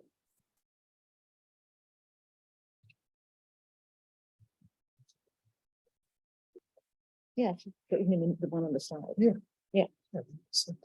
Right. Which. I don't know, do you have a list of what variances were asked? Not on this one. It looks like it came for an interpretation, but it doesn't say interpretation. We came for the variance, we, you know, we just going through the code, it was a little bit unclear to us, so we came for the variance. Here it is, here's the letter. 342.92. You have a letter here, don't you? Yeah, the building department should learn on it, but I thought they just. Yeah, they did it. It says 342.65, expand lot coverage of 35%. But But as it's not really that. But we also need, since the retaining wall that's going on let me get my directions, north, south, east, west, hold on a second. The retaining wall that's going on your east side of the property, that you need a setback. Should have a side yard setback. That retaining wall is now No, on the southwest, south. Oh, southwest corner, south. that's in a line with the, The west, Brittany, next Yeah, page. west. right by your tree. Yeah. That's, So this one, but That this wall. wall that's gonna be down the hill, you don't need, well, it connects to that, right? doesn't matter. but that's not a problem Oh, because you already it's have a wall. rear. Because We could remove the wall around a tree, we just thought it'd be more like a landscape No, wall. you just said right. that you need the Can you go, wall Brittany, on can you that, go to the on that next side of one? the property the- in order to grade properly. Let's go to the next page, next one, Brittany. Okay, so, Right there. so we need. All this the way on the wall left, here. right, but all the way on the left. Right, so this wall is That's- just No, around no, the no, tree. this No. wall, Down. Right there, yes, right there. that We one. don't have a wall there. No, You're no, not building, didn't you say you were putting one? No, we're putting a wall around this tree, so if you wanna Okay, get okay. that, okay, now what about right from, this one, no. From the tree, this tree. yeah, down to right there, yeah. Is there No a wall, wall? there's a wall there, let's go to that's one of the first sheet, Brittany, please. And you don't need one, but aren't you changing the grade? Because that's where you're changing the That's what you grade. just said. Yeah, let me just show you that on this photograph here. There is already a wall. His wall is probably 2.5 feet high here, and it continues down. So he has there is an existing There's wall an on your existing neighboring wall. property. It's not our wall. Okay, wait, Yes. and you're raising your grade, but you're not raising it above his grade or above We're the not wall? raising above his grade. Okay, Okay, so, Brian, I don't know if this is helpful. So our neighbor on this property here Yeah. has, it's all kind of on the same level as this, where the yeah, parking area is. And he has steps that go down and then goes out, and that's why the wall's there and it kind of looks like it drops off. right, so what we were asking was, on your property, are you building more wall from where his steps go down to where your new retaining wall is gonna be? My understanding is that not on that side. I'm sorry, we are extending around. We probably will not, we won't be at this grade because we're flat in that grade, but I think there's gonna be a little bit more there. That's what you I asked. didn't you just I say, did, I'm correcting myself. oh, okay, so Yes. then you need a variance Right, there. you need to ask for a variance for that wall because you don't currently have a 0 setback there. That's it. And it's just a matter of what variances you're asking for. In addition to the lot coverage. Right, so that's two. Yeah. Dennis said he had something else. Dennis, are you there? He said he had something else. I know, but I've constantly been calling, I've asked him several times. I don't see him. on the Oh, he's thing. not up there anymore. Brittany, is Dennis still on? I think he got disconnected. Okay, All right, well, what do we, I mean, so we have to adjourn it. He needs to provide us information. yeah, and I'd like to go see it. When do you need it? You want January? I mean, let's just. We like to be in December, I think we could, you know. There's not a lot of information, but We need to. Bernie, do we have any other applications, new ones coming up for December that you know of at this time? Not at this moment, no. We're about to fill December up, that's all.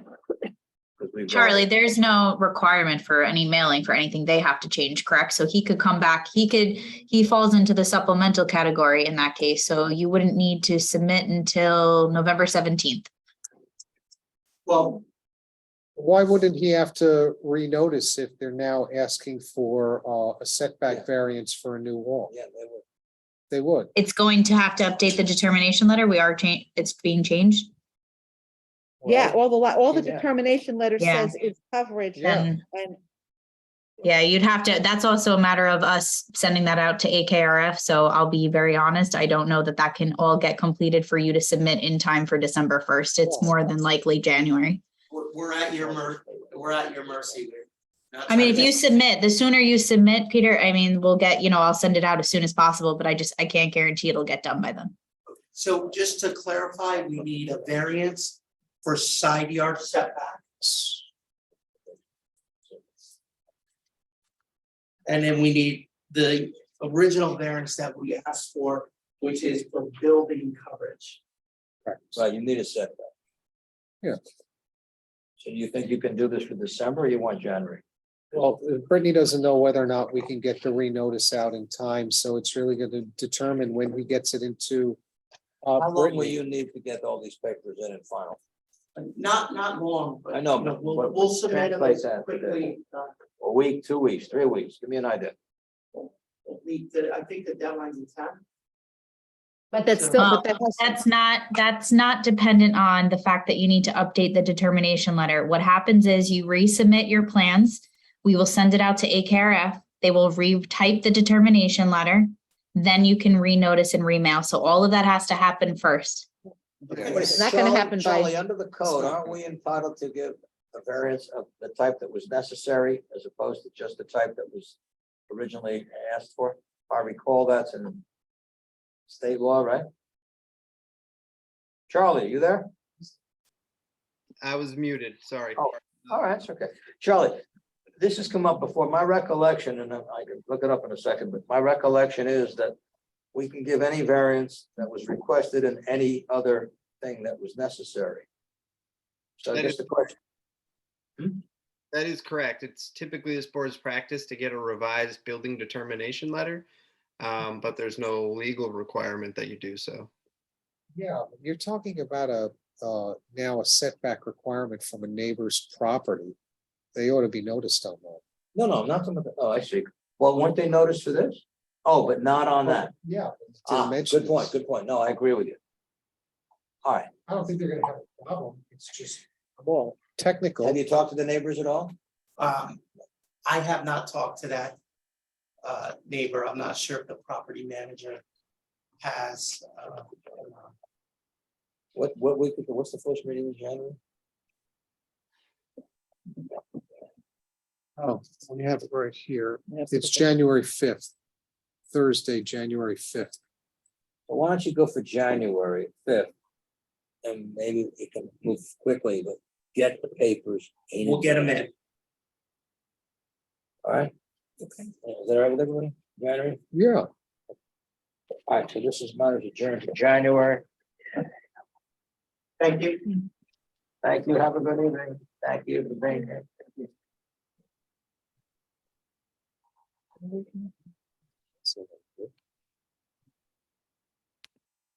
Oh, Steve, being here for a little while back. Glasses, I think, 'cause And it's these are not the brand new. painful. No, maybe it's part of the case, which would, that would be fine. with me. Yes, I agree, that's true. But I was never advanced. Where am I? It's like a class. We have some housekeeping and we have some closed applications.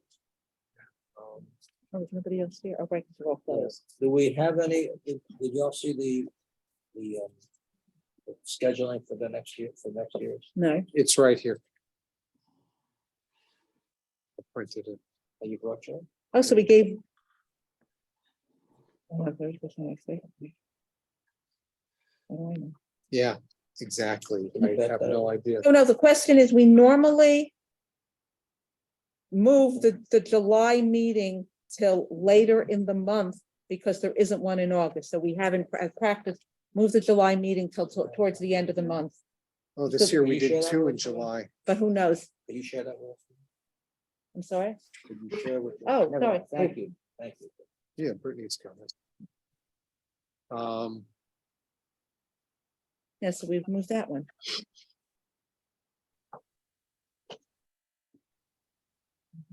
Yeah, I mean, if that's, What's that? yeah, that makes sense to do Right. that. And then the same thing So the for, July 6th, you Sep- want to move later from the 6th later on, right? Yes. And that's Yeah. also right at the weekend, I think the 4th, so that's. right, so it's not a good, we have in the past moved it. Yeah. Smart. So Brittany, is there, what's the availability at the end of July? Third week in July, let's say. Nothing is in stone yet. We have to do this. We need to hear from you guys on what you want to change, and then we're gonna all put our dates together and figure out the courtroom. So I don't have that information. Okay. So So let's why don't we pick try to some go good to dates, July? yeah. Which date in July? Because we did do July 7th this year. That's why we had put that originally.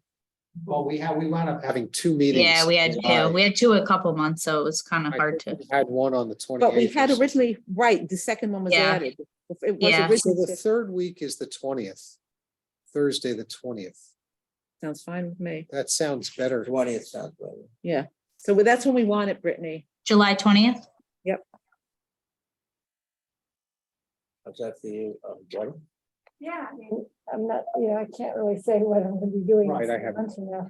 Yeah, it's But on- I stuck, but That's what time the meeting starts, right? but it's a better plan. Yeah.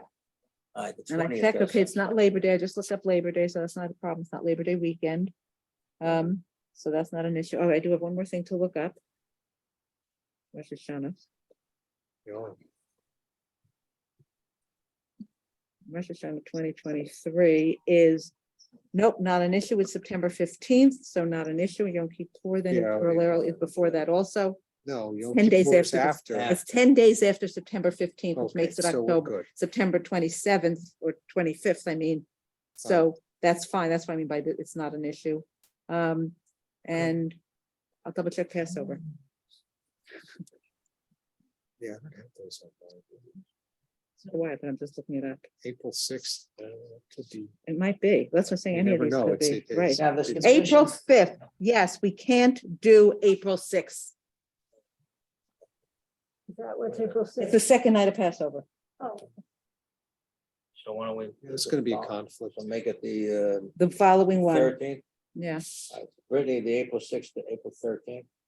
Okay. Good Now, call. the submission date, But I- these are set by what? The time period you need the, 3 weeks before the meeting. So they'll all be adjusted based on whatever changes you make. my question is, how does that 3 weeks determined? Is that by state law, local law, or policy? That's what you've always done. I went back as far as I could see that you've always done 3 weeks and 2 weeks for supplemental. It just says it. I don't know where exactly. That was a product of making sure that the village staff had the ability to process review applications and then timely notice for the meeting.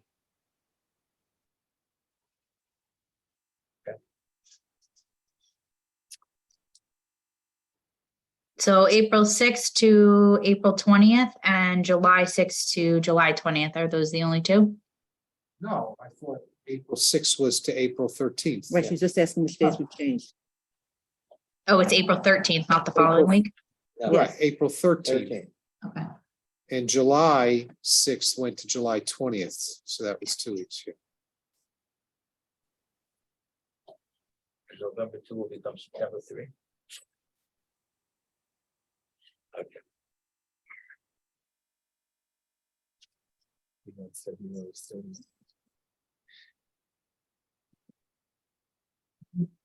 Sounds like a good day. It's my favorite day of the year. So next to next. All right. Then we have all the closed applications. Let's go on Is this 3. approved to move forward? Because we have to get this out. Yes. Yeah. Okay, thank you. 3,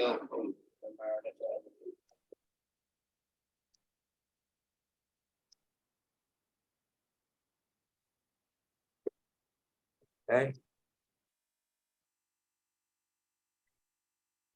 This is. Kilo. All right, this is the application that was made by them.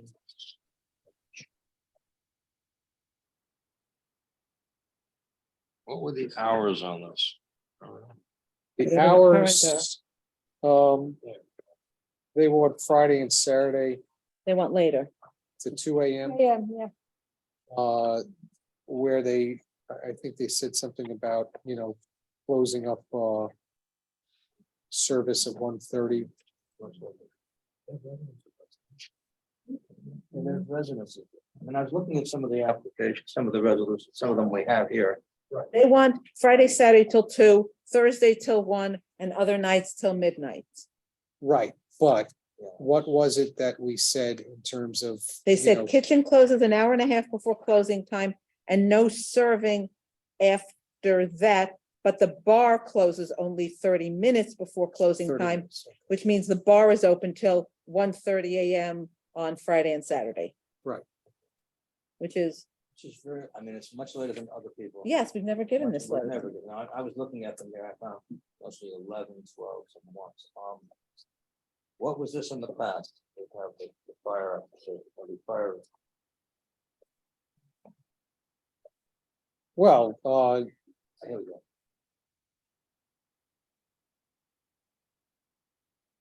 they're currently approved for an hour earlier. During the week as well.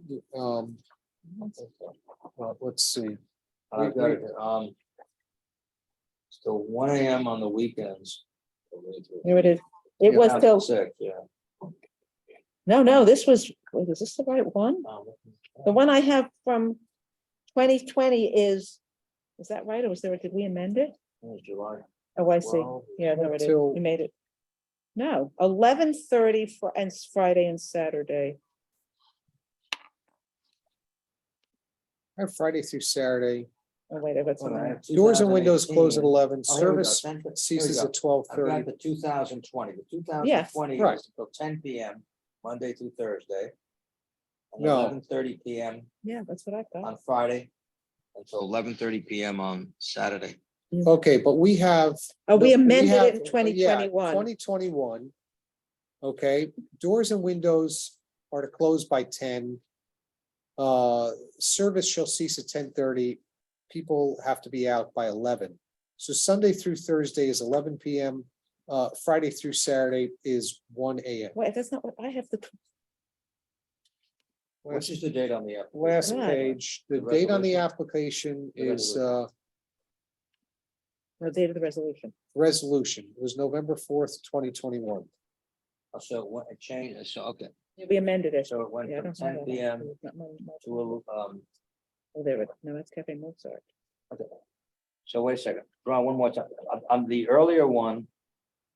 We extended it from the 11:30 till when, Brian? So we could read those closing times? Very simply. Sunday through Thursday, 11 PM. Friday through Saturday, 1 AM. And I do recall that he said, well, if you let me stay open later, then I won't have all those violations. Well, you know, I'm just- that's kind of the argument where people said change the speed limit from 55 to 65. Of course, and all it means is you go 75 instead of 65. Because what will I happen? think that, my concern is that setting a precedent here, that's changing everything, and then everyone else is in part of it as well. Well, I know that you asked for the other resolutions on the avenue, so you said, do you have the data on that? Yeah. Who's open till when? When's the latest open? 11:30 is Park Field, according to this now, Monday, So it's wrong. weekends to 11:30, No, so that's that's why I got the line, so I took off of it. Duke Raymond's is 10:30, 10 p.m., 10 p.m., 10 p.m. No, they were later Jacobs because is what's the Italian one where Molly Spillane's was? That's later, I think. Nona Corolla? Nona Corolla, Yeah. that's 12 Yeah. 12 and then 1 a.m. on the weekend. So we did that consistently, and if I remember correctly, the one across the street, which used to be Barley's, I can't remember what it is now. I think we had the same hours as Nona do you- Corolla. Yeah, do you have that one? Right, I think they also wanted till 2, if I recall. Right, Brittany, do you remember the one, what's the name of the place across from Nona Corolla? Same Oh, side, Murph and Eddie's, 152, 155 What's Meredith Murphy and Eddie's Avenue. hours? Yeah. Oh, That Murphy, was, I sent that one. That was recently done. 10 p.m. and 1 a.m. on the weekend. yeah, so the 1 a.m. on the weekends is consistent, So, yeah, so currently which is what they Barkila have. is consistent with the other restaurants on the other establishments on the avenue. Right. And what about during the week? What- 10 p.m. is what? No, that is mostly at 10 o'clock. It's 10 p.m., 10 p.m., 10 p.m., 10 p.m. Oh, Nona Corolla says like it's. I guess.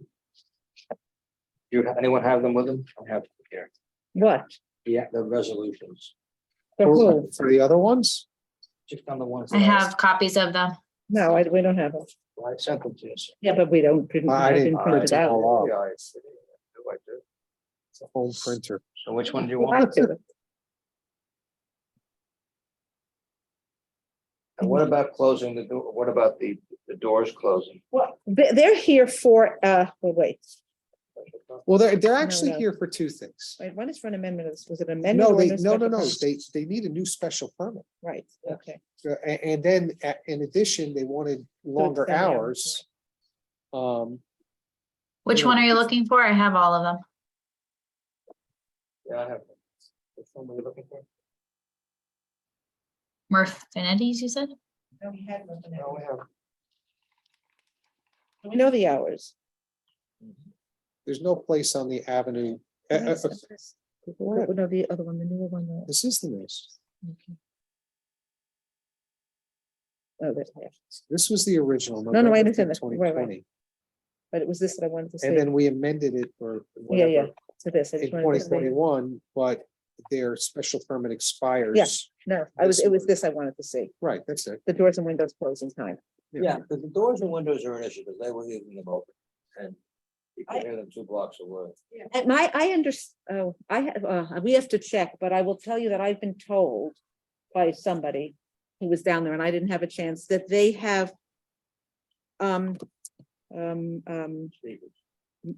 speakers Outside. outside. Yeah. No, but outside, not outside, they have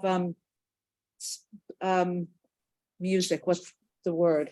Live music, dead music. Not live music, Amplified. Outdoor amplified, music? thank you. Amplified music after that time, after whatever time they're not All supposed right, to. so then what do you want in the resolution? So then I think there's no music outside or. Well, we can't because the outside is controlled by the village. Village manager controls the outside. Now, we can make it a condition of our inside, but that always comes up. We always have this issue of the village manager controls the outside because it's part of the cabaret permit. We or can't the- restrict the timing on them? This is the question that's we've dealt with before that have been raised. Whether we can make it a condition on the outside of something that we can't control, and I think that gets into some questionable, are we going Well, where we don't have? Building code provides how they build it. The other things provide different things. I think you can. I think we've done it in the past. I know with others, we said. Positive we have. I know we've done it with, what's the one there's one that I remember looking at when I was going through these that actually deals with outdoors. On the patio. So that would be. Certainly. Right, but the patio might Is be in the different. back, the patio's in than the back, that's the different. Street. No, it's on the street too.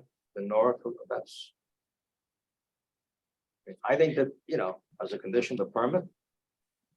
You're saying we can't. I'm saying, I'm saying, I don't know if we can. Well, I think we can impose conditions on the special permit. Yeah, but the conditions have to be due to mitigate the impact of what's going on inside. And since we have no control over what's going on outside, whether or not they have live music outside doesn't affect what's going on inside. And we're not mitigating the impact of the inside, which is what we're giving the special permit for. Why would they have anything outside? That's what the village is in person. Right, but I mean, in the winter months. They're probably not. We have to be more careful of what's inside with the We've done windows that, open. we've done that, we did that with the railroad one. Yeah, but the railroad one is on private property. It's on railroad property. It's not on the village street. We therefore have the right to issue the special permit controlling what was happening there. That's not the same Okay, situation. well, I think we should limit the, all I know. It's part of the inside, part of the operation, isn't it? Well, we can do that on the inside. And we can Sure. also have them So they close the could then go- doors and the so then they windows. could be open afterwards outside? No, they can't because we have to operate on the inside. Right, you can't Oh, operate okay. after, right? If the inside's closed, there's no way they're gonna get the food For from. example, on Murphy, that is, so they put down here. Windows have to be shut. It says all acoustic music and any amplified shall cease at 10 p.m. Right. So that says all, so that includes outside or inside, and windows and doors must be shut. The idea of closing windows and doors is the sound doesn't go in. Right. So if you can't control it out, why don't they just keep the windows open until 1 in the morning? I mean, I don't follow it, I'm sorry. Well, I think that We've done it. by putting all, You solve it, you just put all. right? We're not, And if there's an enforcement issue, then they'll, right, they'll take a look at the special permit. I would hope that they'd want to This is all avoid more music, all enforcement. music, and the amplified shall cease at a certain hours. right, and I think we can say that. I don't think we want to say outdoor music No, shall. no, That's my no. point. I don't Because think first we- of all, we're not giving them the right to have Right, any seating or agree anything. with We should be consistent with what we did before. Yeah. Exactly. Yeah. Which is that already in here? This is for Kennedy. It's not in, I know, no, it's not in the last one. Barkila. However, I don't see it. any live music to be performed, no percussion, and music shall be blah, blah, blah. And the playing of any live music shall cease 1 hour before the closure time set forth herein. It's already in there. But it shouldn't be live. No, we No, should have I agree. It amplified, should right? be Have, any music, no, right. it should have all. All amplified, all right, all music. I agree. Well, no, but no, here's the issue. It's not any music, all music. Because, for example, most restaurants, I guess it's gonna depend how we're gonna do this. And this doesn't solve the problem. A lot of restaurants have that sort of background music, and nobody has, that's not an issue. There's Right, not a but problem. that's, We're not gonna make isn't them. that amplified music? Right, but here, any live music is just, we just want to, I'm just saying this, so we can't say all music. So You're not looking any- at the right one. Doesn't matter. This is already in there.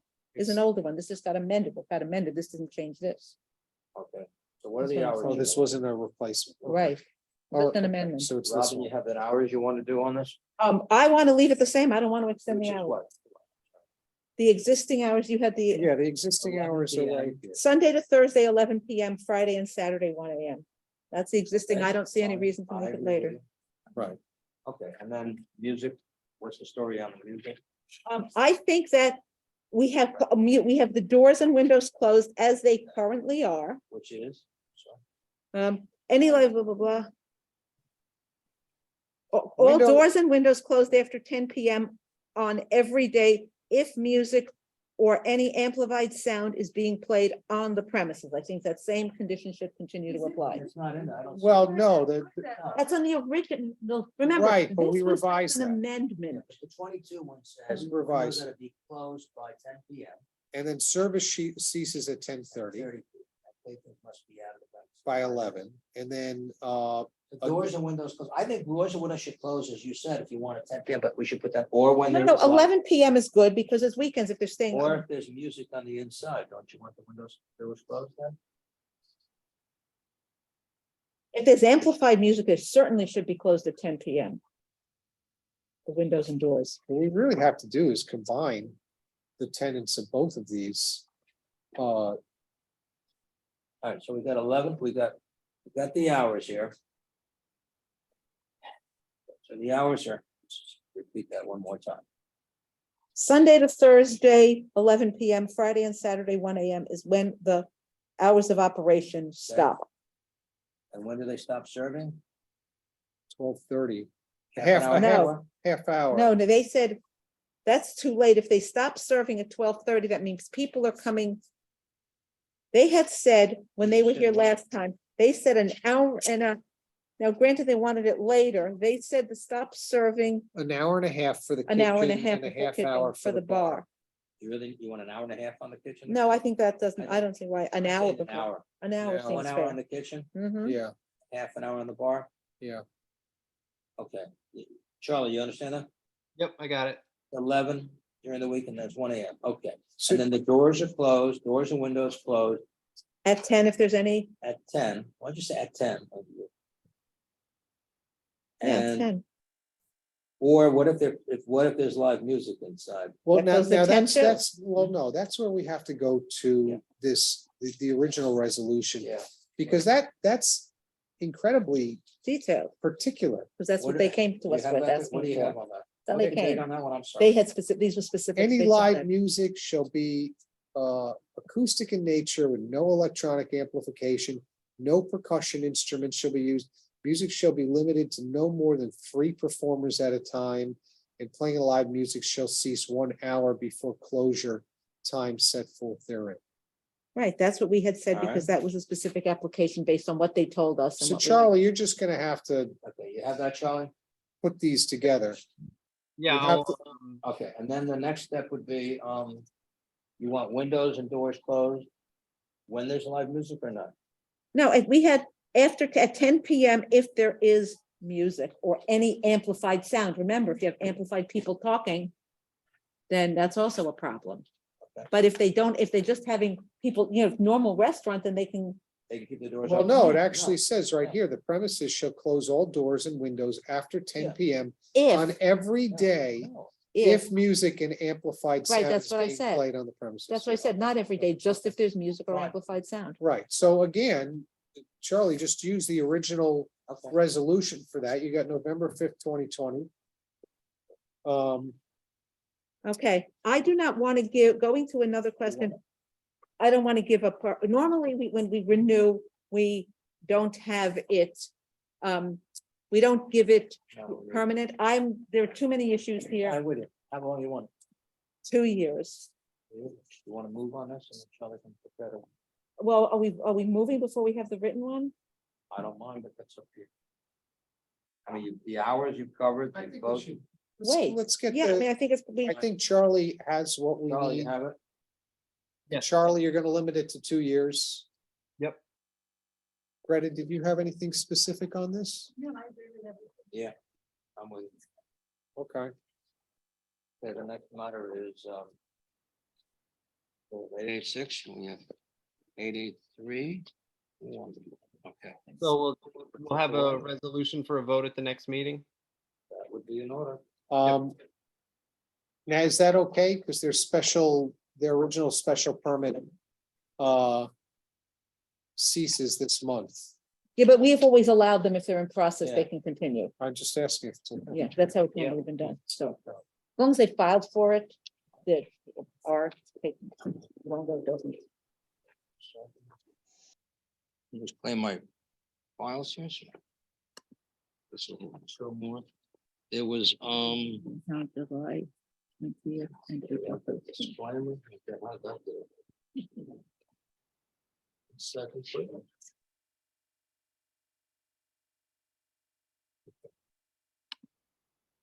All right, the next one is the 886 or 886. Okay, so the issue here is we have 3 basic items on this. We have 4 items on this one. We have the judicial standing, the standing item, then you have the agreement, whether they're aggrieved. That's part of standing. Yeah, that's part of standard. Okay, well, I don't think so, but we'll discuss this, I don't know. Maybe we'll do is each person takes 5 minutes and I thought we went through this last time, didn't we go through and say what we thought last time? We did, for the most part, but, I think Greta wanted a little bit more time to look into it as well. Yeah, I went over this as well. But can I just want to ask one question, Yeah. Charlie? There was talk about an extension. Oh, yeah, I'm sorry. That's my fault. I'm gonna interrupt you a second. Go ahead. Yeah, there was talk about extension and we got a letter in response you should have all received. They've agreed to the extension, what they wrote is a letter though, and they also did a request. And they said they're willing to grant the extension. But they believe that the ZBA is obliged to reopen the hearing. And the reason, have you all seen this letter? Yes. Okay. To add details regarding communications that are missing from the record. And what they're interested in is having included in the record for ex-party contacts and information presented to ZBA members or its staff. And then they referred to some meetings, they referred to some communications. I guess Charlie, about you, that you spoke with the village attorney and had a meeting, or that's what they say apparently. And they want the items all enumerated and included in the record. Well, first of all, do we need an extension if we decide at this meeting? Because we're not gonna have a resolution and we're not gonna vote without a draft resolution, So yes, the answer is. I think we do. Thank you. Okay, because there's too many issues here to not have a draft resolution. I would The agree. way the well, extension, the way the extension was granted was to the December meeting. Yeah, in the December meeting. So we You have a remember that? resolution to vote on that. The other issue though is whether or not we want to reopen this to allow matters in. The twofold, as I see it, it's a multi-pronged issue. To the extent there were communications. And I'm not sure how you characterize what communications are, but if there were communications and meetings about this, then I think the record probably should include that. I don't know. But it's, I don't know what the board feels about that. I think it's, I think if, I guess that if somebody had communications in which they were involved with doing something that substantively with regard to the application, I think they're probably right. At least they should be disclosed. I think if it was, I can speak for myself, I have no direct communications at all. Did I get messages and I did get a communications to me through another. It was basically someone feeling very strongly about it, very strongly about me. And that's fine. I mean, I think that goes with the territory. We sit here and there's people unhappy. I think there's a difference between, gee, they ought to get it, or why are you doing that, to something substantive. I don't know. I don't know. when was it closed? Last one. So, Charlie, was the week, when was this closed, Charlie? It was closed at the September meeting and then I believe open for written comments for 10 days after that meeting. okay, so anything that we received until, I'm sorry, what was that date again? The +10, what was the +10 date? I believe it was open for 10 days after, so let me pull up a calendar. So it was closed on at the September meeting. In the So that- meantime, Brittany, can you bring up the,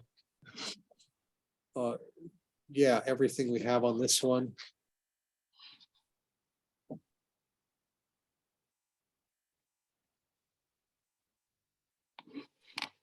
So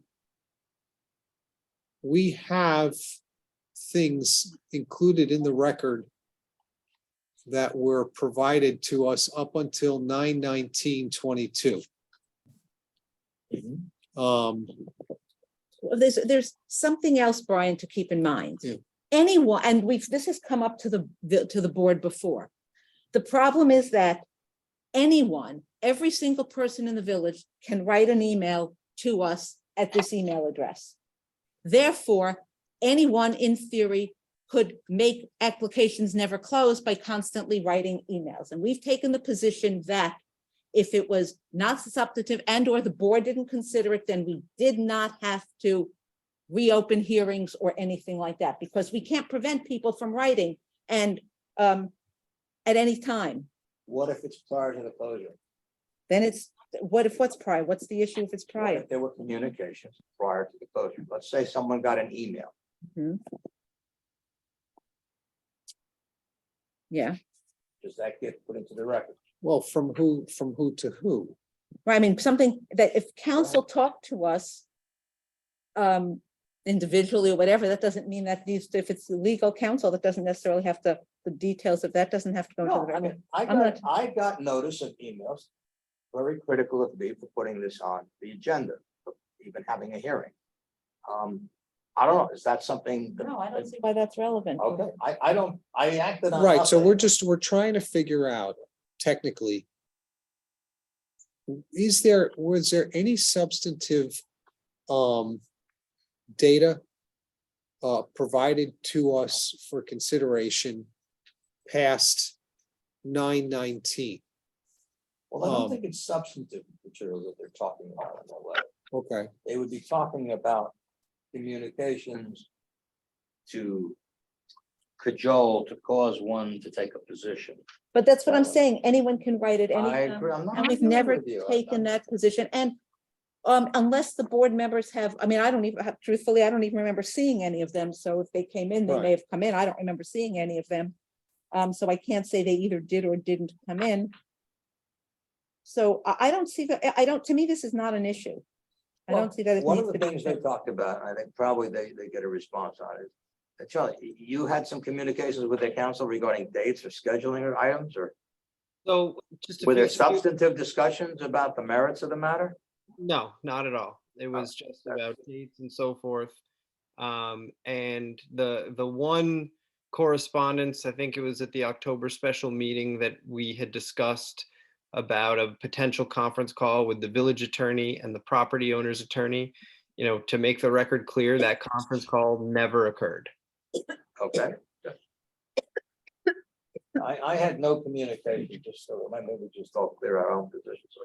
I had no communications other than receive. I have critical comments regarding my allowing this to be put on the agenda and also allowing a hearing to take place. But, you know, so both of those things would have violated my oath and violated state and federal law, so they went on it. That was someone expressing an opinion, and that's what they did. let me ask this, the letter specifically requests all ex parte contacts and information presented to ZBA members or its staff, such as Mr. Gottlieb or Miss O'Neill. It would, Well, I'm not is sure that what- even Not just appropriate? I don't see I don't know. why. I I don't- don't think it is if it wasn't passed on. Right, and No. it might be relevant to a freedom of information request. If they wanted to get copies of them, they certainly could, but that doesn't affect us. Right, so it's not necessarily an appropriate request. I guess what they're also saying is, were there any meetings for example, did one of us meet with someone? No, No, discuss and we with them, didn't meet with discuss- each other either. no, there were no meetings. And Charlie affirmed that he had no meetings of substance other than to talk about schedule. That's right, Charlie? Yes, that's correct. And ex parte communications would not apply to me. So that's not classified as an ex parte communication because I'm not a member of the board. So Okay. I don't see it. I don't see a reason to And read. I think that basically we're going here saying that there were no communications that they participated in. I was a recipient of some, I told you that, and that's fine, it is what it is. I dealt with by not responding, and then just doing what I felt I had to do. Actually.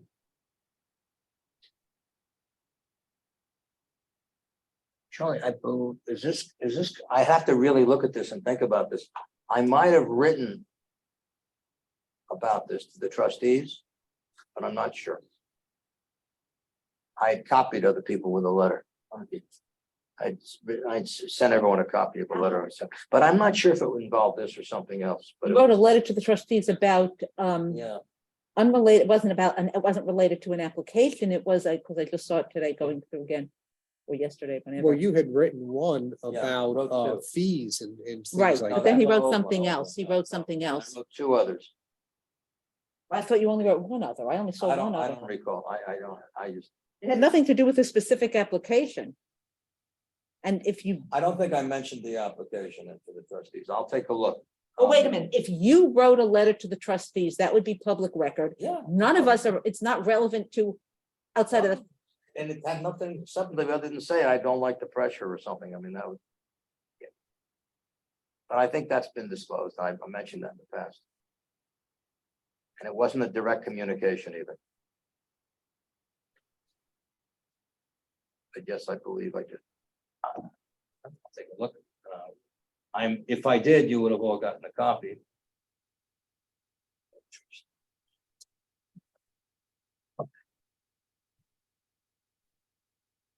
Yes, because actually it was before, I don't think it had to do with this, but it was actually, the question was whether or not we had to have a hearing and whether or not it could be put on the agenda or not. That's right. Yeah. That's right. And I said, yeah, and I said, no, it had to be on the agenda.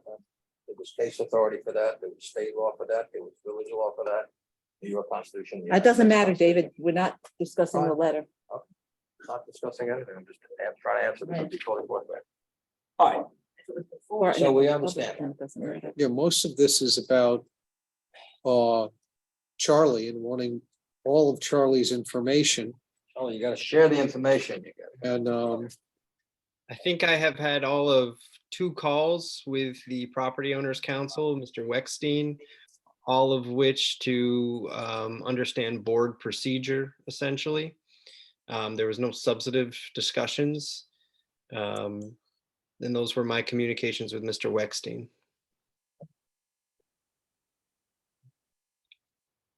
All right,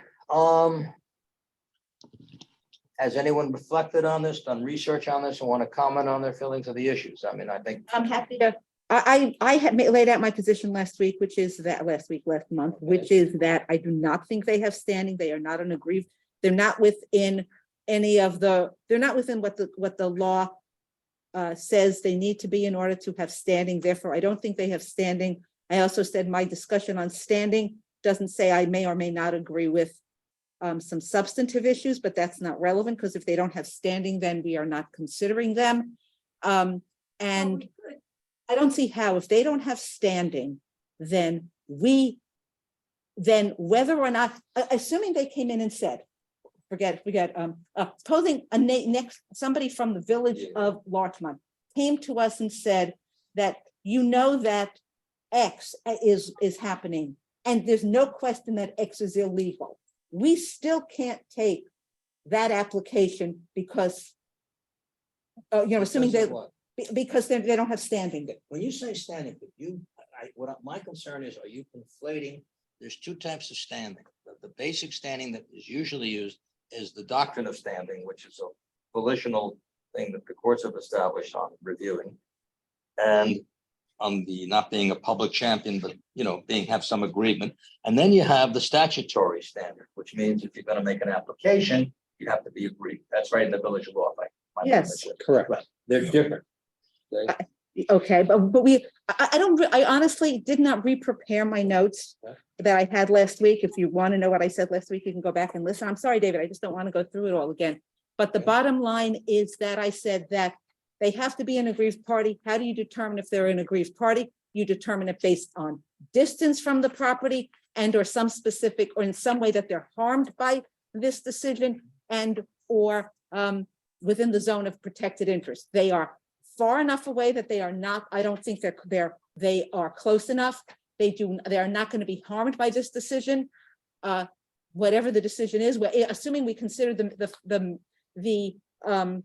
assuming we consider the substance of the application and we allowed the property owner to continue with it, the applicants would not be harmed by that decision. Similarly, if we turned it down, interestingly, unless there is another possibility, which I was thinking about, never mind. So they're not going to be harmed by this decision. Therefore, I don't think, however you want to consider it, standing or aggrievement, I don't think they have the ability under our code, they are not aggrieved in the manner that would entitle them to file this application. Brian, you have anything? Yeah, I stated a lot of cases, and again, just to be expedient, I don't want to restate everything that I did before. I do hear what you're saying. I'm not sure whether or not there's necessarily a difference between standing and being aggrieved, because in all of my research, I'm finding that they're intertwined, and I did send the board a case. I have copies of it with me, Brighton Residents Against Violence to Children versus MW Properties. And there, You have that here? yeah, I do. Here, you want a copy? Sure, please, thanks.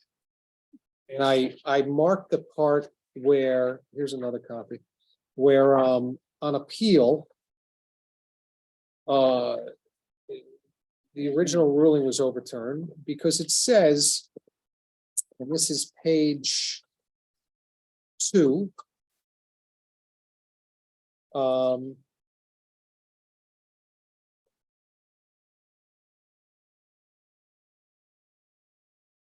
Page 2, and second to last paragraph.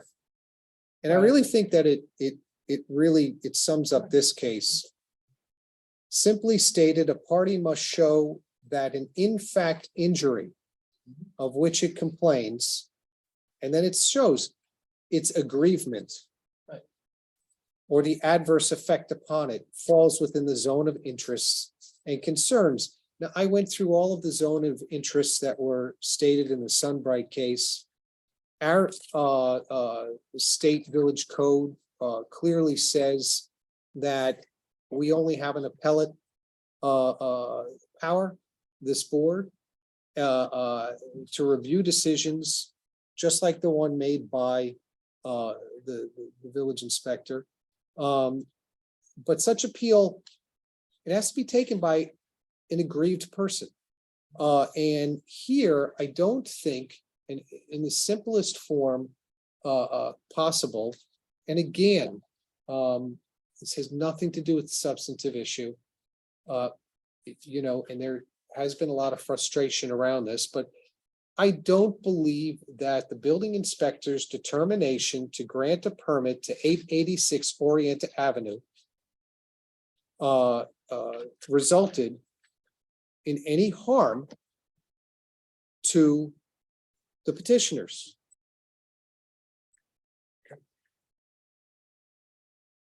It didn't affect any one of the cognizable interests that are listed in all of the cases. I see no aggrievement beyond a advocating for the zoning rules, which is very, very clear. And we have a case on that where it says in Blumberg versus Hill, advocating for zoning principles of a municipality, as well as the enforcement of zoning ordinances, is not relevant for the purposes of establishing standing.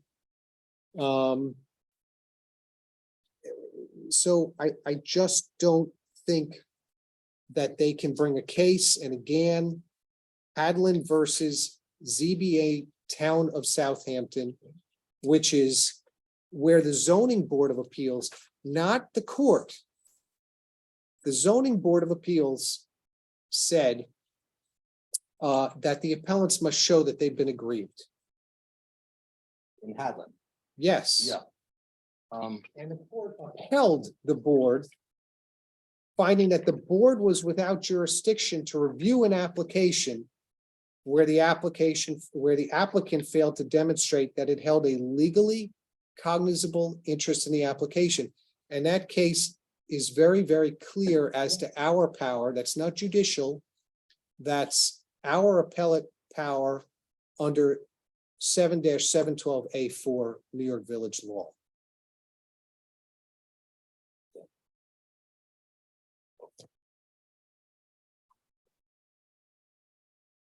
Greta, you have any comments on this? Yeah. I guess as I I think about it, I mean, I don't think Mr. Chikert is aggrieved. I think there is a stronger argument that one could make that Sue McCrory could be aggrieved. She does live in the same zoning district as the owner. She lives close by. There is an expectation that zoning rules will remain consistent for that zoning district that she lives in. She does not have, for her particular home, she does not have the privileges that this other owner has been granted. So I think you could make an argument that she is perhaps aggrieved, though I wouldn't say that would be the case for Mr. Chico. So I mean, I'd be open to that concept that she is aggrieved.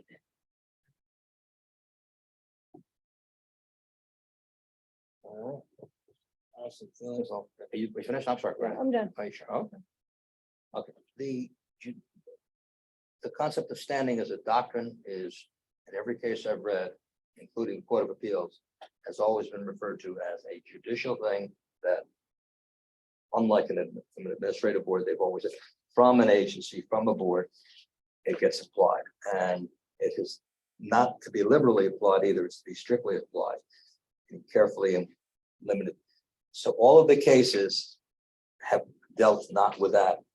They've all gone with Terry Kent, McCrory, I guess it's Sunbright. I'm sure my notes on cases are I've gone through them, but they all deal with that topic and talk about this. I don't think that the ZBA is authorized or appropriately create the doctrine of standing, particularly given the open space, open meetings law, and the fact that it's never been applied that way. Very quickly, in response to your Hadlin versus Southampton, which I'm familiar with, in that case, they used the word standing, but it was not referring to the doctrine of standing. It was referring to, they actually put in the town law section 267A4, which is similar to the village law. So they're saying in that case, the zoning board didn't say we have a doctrine of standing. It said you don't meet the requirement in the statute, which is not the same as the broader based judicial standing. It's not this, so I, go ahead, please. The party appealing to a zoning board of appeals must show that it has been aggrieved. Yes, that's under village law. It's not the standing doctrine. David, That's our village law too. but does it matter? It does, I have a question. it You're does. making a distinction. I'm sorry. I am making it Between standing and aggrievement. Yeah. Both Brian and I, although I called it standing, I don't know if Brian did, have talked about the problem of aggrievement. Now, are you saying that if you call it standing versus calling it aggrievement, aggrieved party under the code, that you get somewhere different? Yeah, because do That's what I'm possibly. asking, if you're making the I distinction. think so, but I'm not even gonna go Well, there. that's because why I brought in all of- the, that's excuse why me, I all brought in of the those Brighton cases- case. But all of those cases that have been referred to, and that, and Charlie's provided us with, and others have given us copies, they all deal with, and they use the words right in the Court of Appeals, Second Department in 2022, and the Terry says, to establish standing to challenge an administrative determination, to challenge it in court, to judicially, even in Sunbright, they say to challenge it to court, not within the application. So in an application to zoning board, like it has to meet the requirements of 7712, as you said, Robin, I agree with you. That's a different issue. That's an agreement. I'm just saying they are distinctly different. And what happened in the case that you mentioned in Hadlin, in the Southampton case, which was, I guess, Second Department was a memorandum 2012. There they found that they didn't review the application on the merits because they weren't aggrieved under, and they used the analogy to the village law.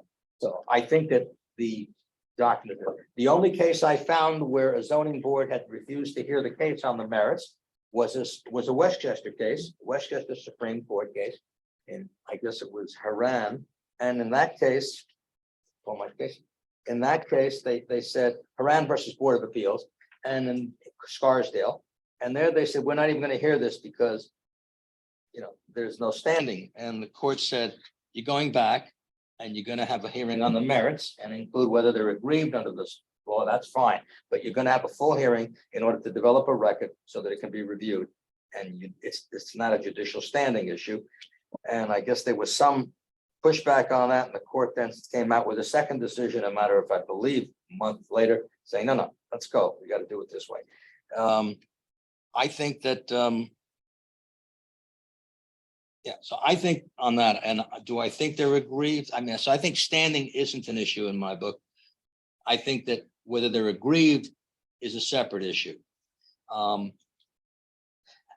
And I guess I feel that it sort of is, we had a decision for the zoning board on a couple of occasions. One occasion was directly on McCrory's property, and it prohibited certain conduct. That became our interpretation. That became the applicable standard that was applied, and it was applied in subsequent cases to other people by the village.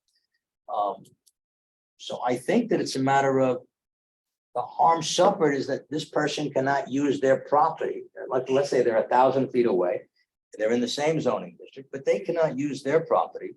It's restricted, but the same restriction doesn't apply to this one. So I think that's just clearly erroneous. I don't understand it. And we were provided with no information from anyone as to why it was treated differently. The only thing I think we were told by the building department was that it was somehow grandfathered. And I don't understand that because that doesn't apply. It was a dilapidated building that had not been used. So I see the agreement as we've applied a code that was supposed to have stare decisis. We've made an interpretation and we've applied it to this one property owner who's the appellant. And that person can't use their property. And this person, 1,000 feet away in the same zoning district, can use their property.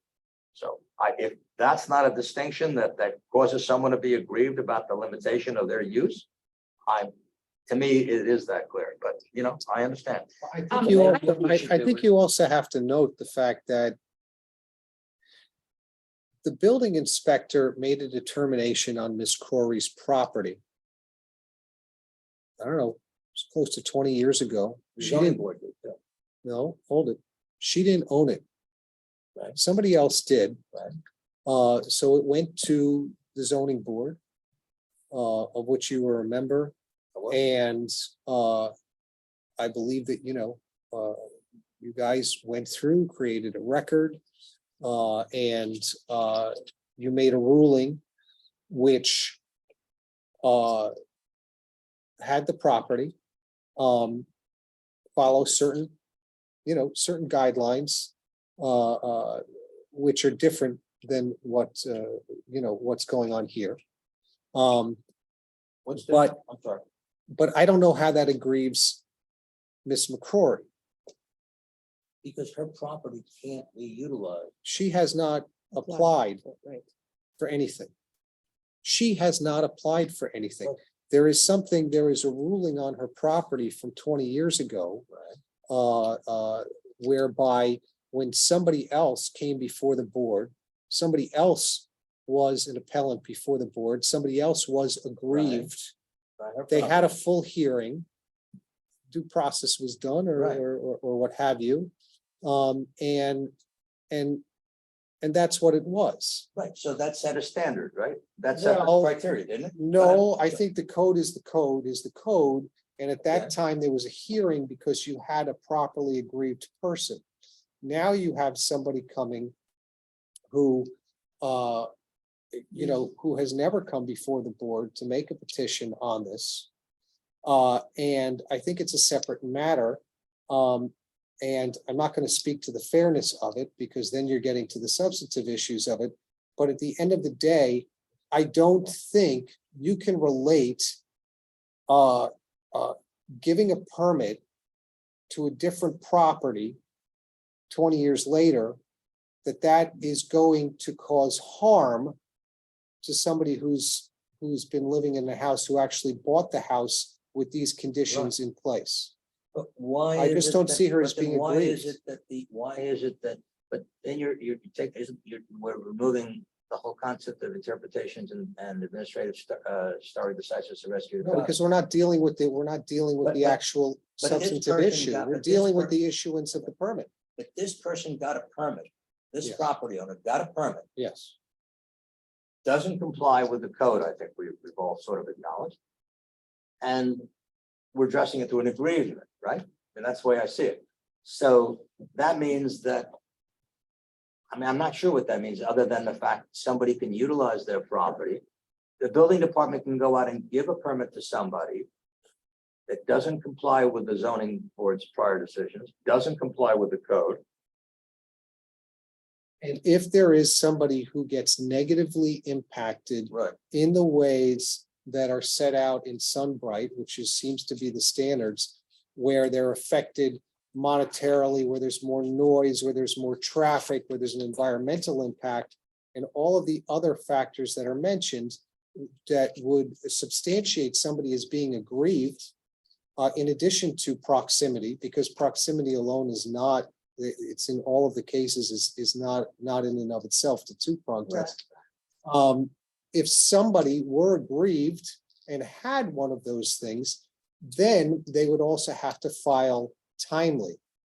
In this case, nobody, none of the neighbors, nobody proximate, and not even Ms. McCrory or Mr. Teekert have alleged any of those cognizable interests that they've been negatively impacted. What they have been saying all along is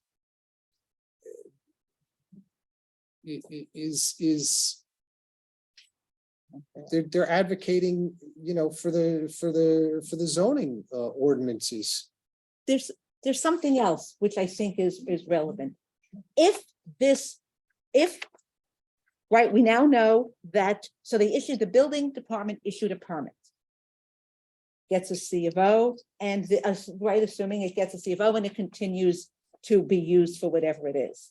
Now, that does not aggrieve the applicant. The fact that X gets something that she didn't get, the issuance to X doesn't harm her. The fact, if she were applying now and X got it, she could say, that's not fair. That's a subsequent, but she can't say they're giving him this. And 20 years before we were denied it. So now I'm harmed by the fact that they're doing the opposite of that. That doesn't harm her. Moreover, on something else, which isn't directly relevant, but is just interesting, there is case law about enforcement of building code. And, you know, the question of you enforced it against him and you didn't enforce it against me kind of thing, purely about code enforcement. And the courts are clear that, you know, you don't have a right to sue to make the building department enforce a law, right? There's not just in the abstract because you want the laws to be upheld. You can't just go ahead and sue the building department to make them enforce the law. So I think it goes to the issue of, I don't see how she's aggrieved. And if, while to me, I don't see the very fine distinction you're making with standing, in my view, even if we limit it to aggrievement, I do not see how either the issuance of the permit and the construction of this property by the property owner will harm her, or B, let's assume we were to have accepted this hearing and we were to have denied it and said they couldn't.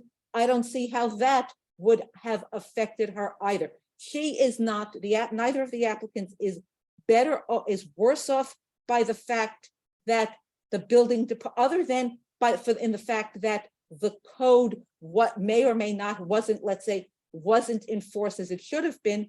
They are not harmed by the fact that this permit was issued to someone else, and they would not be benefited by if we were to overturn the permit. Their properties would still continue to be used the way their properties are continued to be used. Decisions that were made about their properties would continue to apply. So I don't see that they are aggrieved other than by the fact of the code may not be being enforced correctly in this application. Other than possibly, I did not making it, we're not deciding that, so I'm not going to, Well, but to say it is, but even if it is, even if the building department was wrong and should never have issued this permit in the first place, that the turning over of the permit, whether it's granted or turned over, doesn't affect the applicants. They are not better off, worse off. They're not harmed in any way other than by the general enforcement or lack thereof of the building code. Right. And the zoning resolution. And to quote them, they're saying their injury by inconsistent application of the same provision of the zoning code. yeah, I mean, And I that's think we're exactly, saying that that's they exactly what, don't have the right that they have. right, it's, Well, I well, it think says that- here, my saying relates to the ZBA resolution restricting my property rights. So that's a different issue. If But I her, think we if all she's know that- aggrieved, if but she's it's- aggrieved because she has been restricted in her rights, then she has to bring that to the board. That's her agreement. Her aggrievement is not that somebody else got something. Because that doesn't impact her. Right. So we That's- find it, is your position finding that the prior non-conforming use? We're not making. But I'm asking though, is that's still in the code as it is, correct? The code says what the code says. Yeah, I'm the not sure code what you're doesn't asking. change. But then how do you? I see, so your position is because she's not aggrieved, it doesn't, you can violate the code as long as, but someone's got to be aggrieved in order to. Well, the challenge it, question, a right? separate question Somebody is, has to be aggrieved and it has to be, and they have to bring it timely. But the violation itself, you're not deeming as an aggrievement to that community in the zoning district. Like if the building inspector allowed a gas station to be built right in the middle of Oriental, would people in Oriental be aggrieved? if they were close enough, yes. But If what it if they don't affected, like- listen, if it affected environmental issues like traffic or noise Let's say or that- any of those Hazardous things. materials. Right, so yes, they would, but somebody would have to bring it. We would not be able on our own to go and overrule a decision because we're an appellate board. Somebody has to bring it to us and they have to be aggrieved. But yes, and you know what? There may have been people who could have met the standard of being aggrieved in this case, without but question. nobody came forward. And Well- nobody in the notice zone. Nobody came forward in the Nobody notice zone. If they know about it. Yeah, I mean, the notice was pretty murky. Well, no, I don't really agree because I have the permits right here. It says interior renovation Right. of existing accessory structure, carriage house.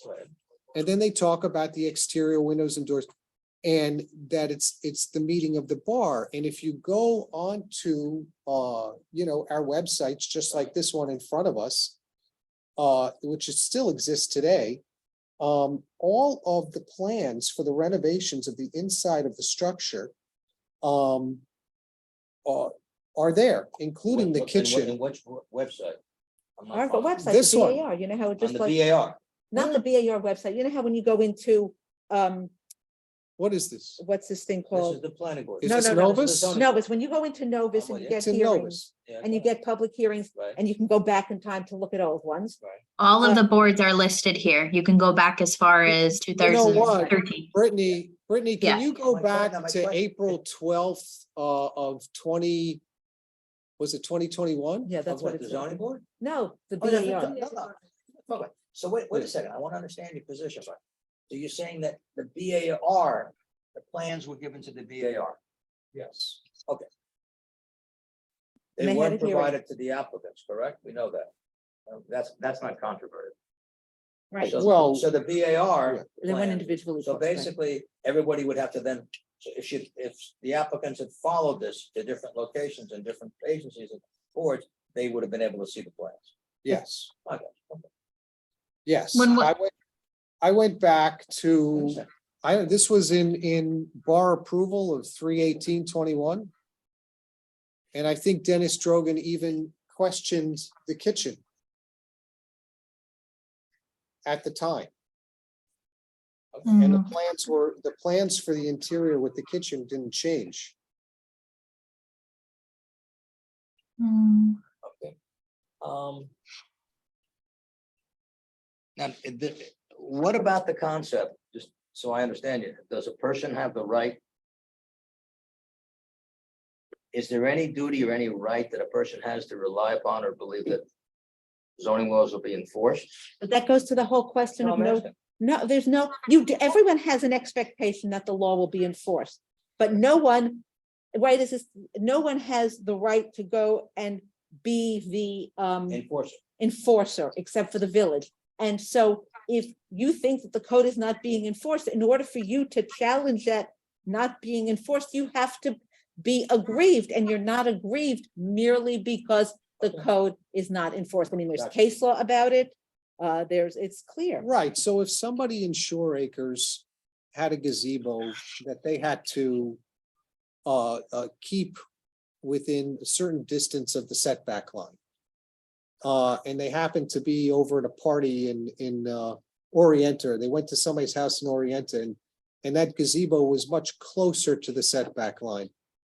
They wouldn't have standing to go, or they would not be aggrieved, an aggrieved person to go and say, hey, they got something different than me.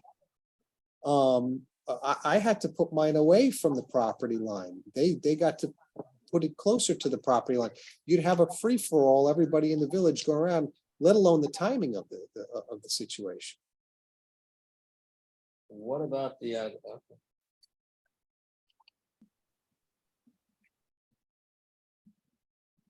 There's no other litigation on this, correct? The applicant.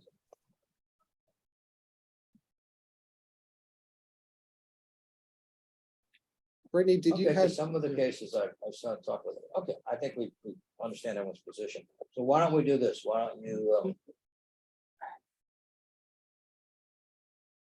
I mean, basically, there's four of us. I don't know what Greta is necessarily or where I'm, but you two feel, as I understand, so you want a drafting of this, you want Charlie to draft or?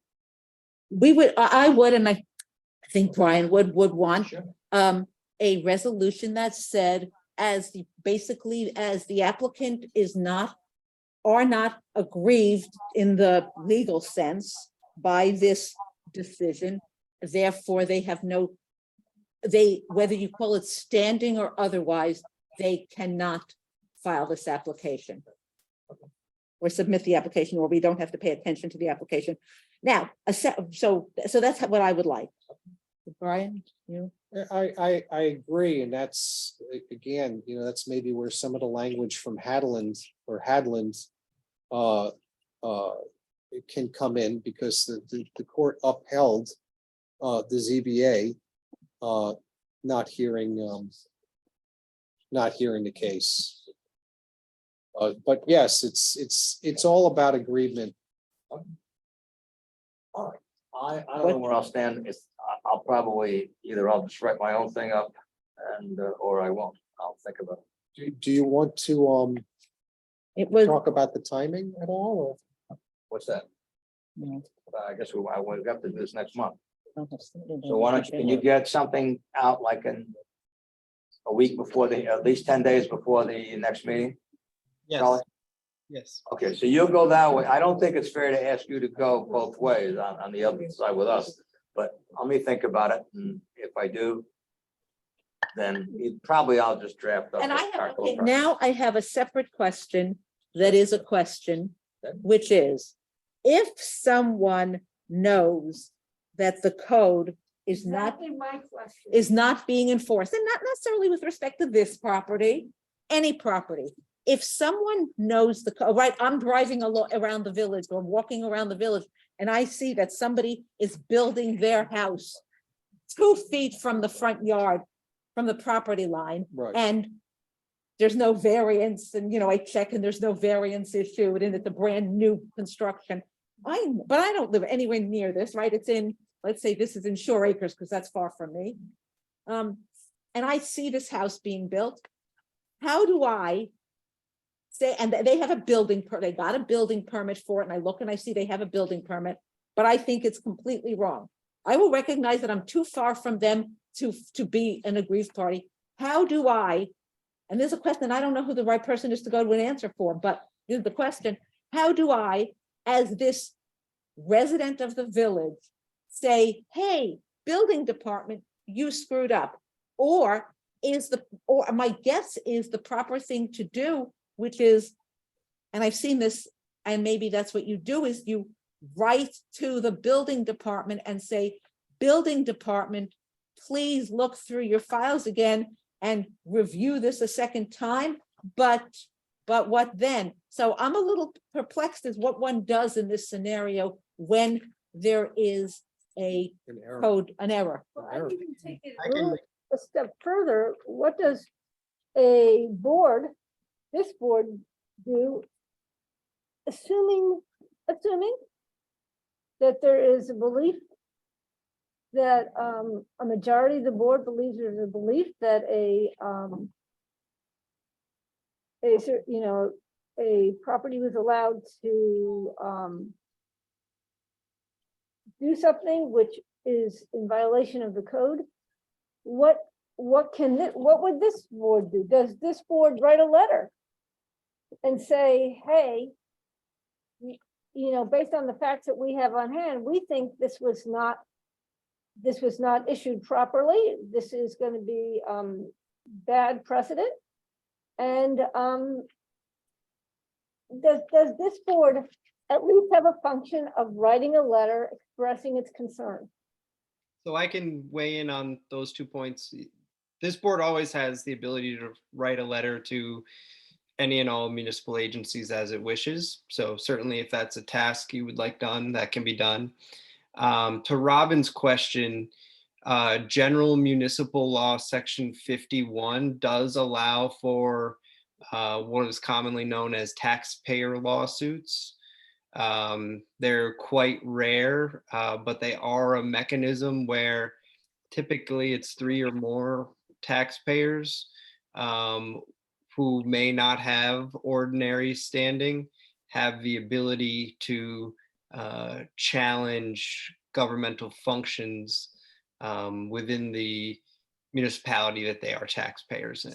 Village code, village law, General section municipal law. 51. General municipal law. But that's what's a three taxpayers, huh?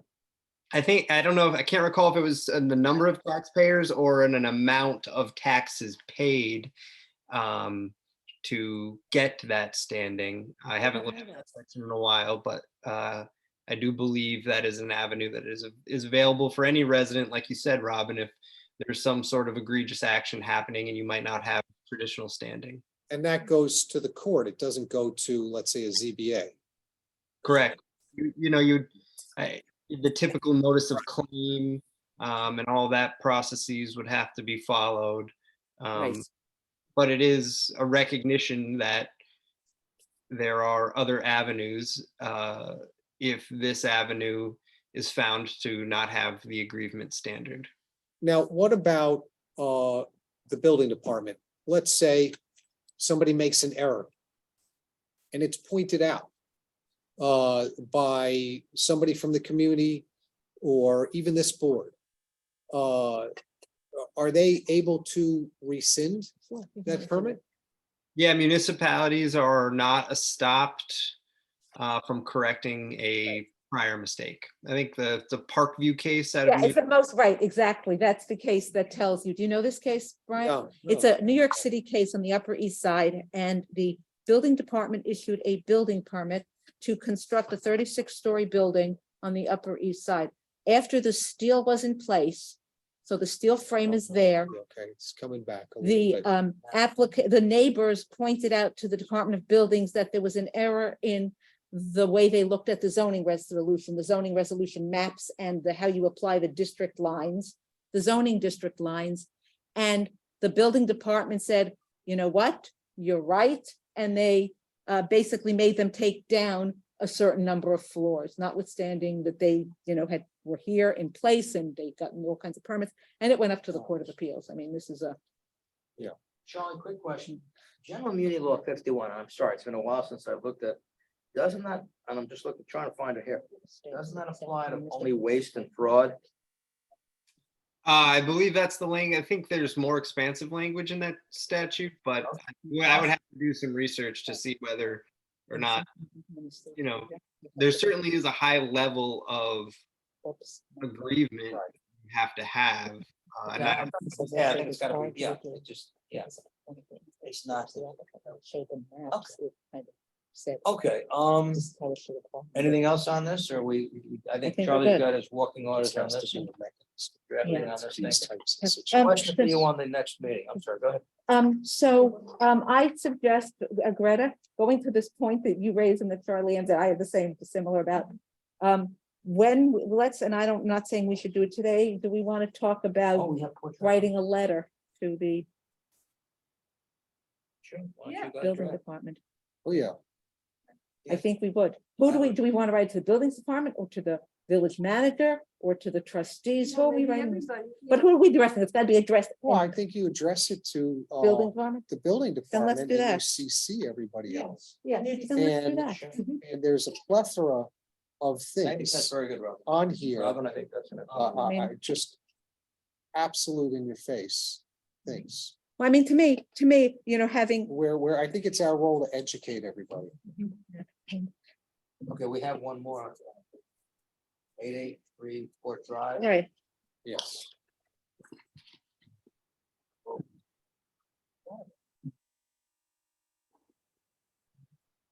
Does someone have the file on that? yeah, here it is.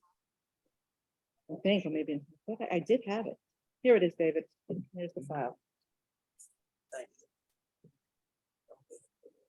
That was my notes on this. What's your notes on? It's just, so I understood. This was the area variance. It was an area variance for, The back, Oh, the back. yeah, and the then, rear yard. The rear yard. right.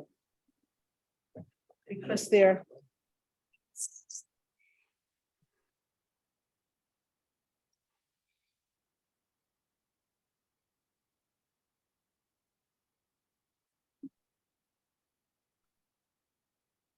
Well, they also, I mean, they It's also building have coverage that- building Right, coverage, yeah, there's building coverage and FAR. Yeah. Several things. yeah. That's the.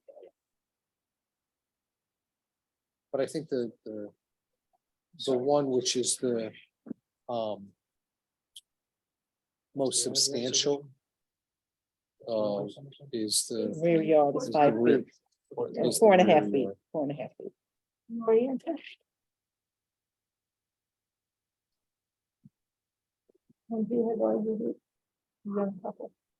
Yeah, yeah. Port Drive, there, 883, right? Mhm. Look, I do have it. something.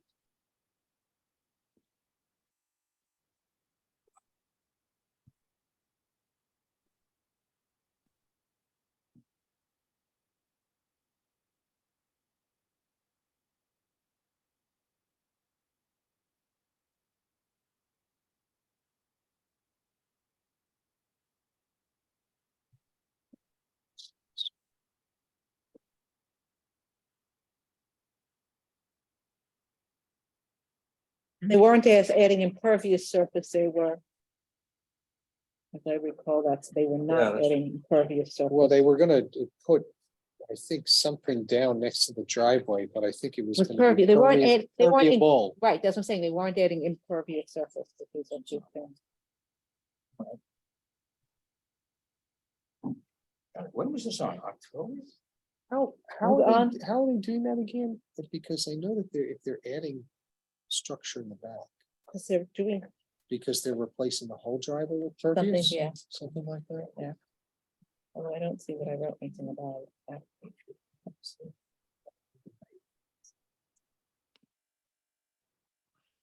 But they're right, replacement, sliding increase in size. It's just. No, oh, this is the non-conforming. Right, that's expanding. Right, right. So hold on. I'm looking to see if I say.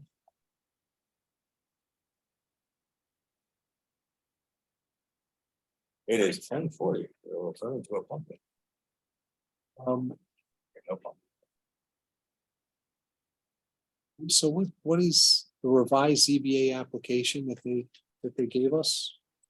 That's what we have. This is a September 15th, the one we're looking at. No, but Yeah. 10/19/22. What's 10 night? Wait, what? It's a revised. The only revision was that David mentioned that the applicant did not sign, the homeowner did not sign as the applicant. That's Oh. all that was changed. Okay. Okay, all right, thank you.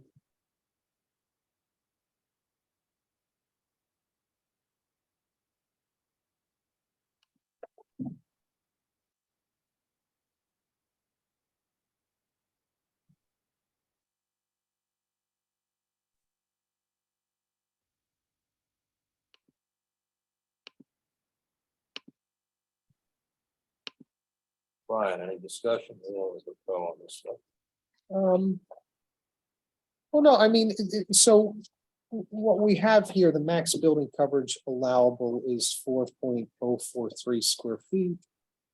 35% proposed is 4.411.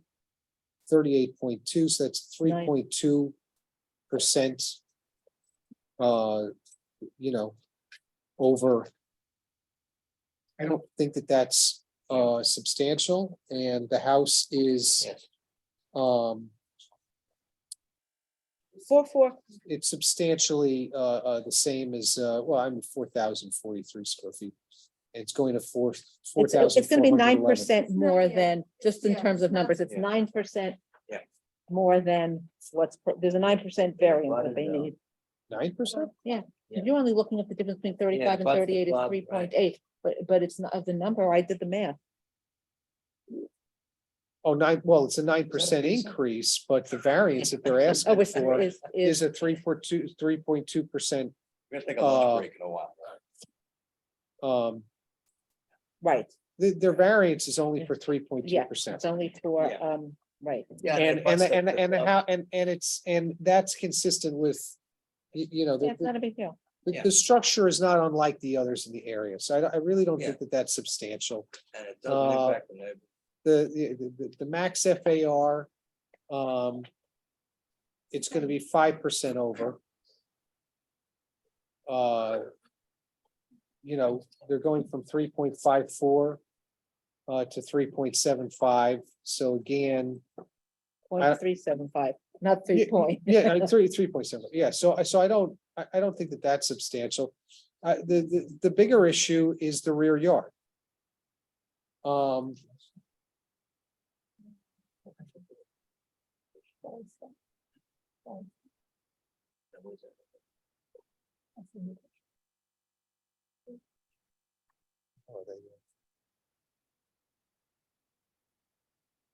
I mean, currently, they have 21.4 feet, Yeah, so it's substantial. and they're going, well, that's what it is currently. And what they're proposing is only 17.7. So it is substantial, but what, It's fine. well, especially since it doesn't back up to any residential neighbor, it backs up to the parking lot of a club. And it will help them significantly within the confines of their home. And I think they've done other things to compensate for it as well, which would help with the balancing test, which is, you know, I think they said there's a decrease in pervious They surface. they did. That they did. So, I don't know, those are just, Yes, I think that as you balance things out, it's fine. yeah, I mean, we'll need a resolution. I think Jerry's taking all the notes. So someone needs to make a resolution, Is there a motion? So we can do a resolution before he does the motion? or- oh, no, we need to No. tell him how we want him to do it, so we, Okay, all right. I think I got a pretty clear indication on which way you want to go. You want to wait the resolution? it is.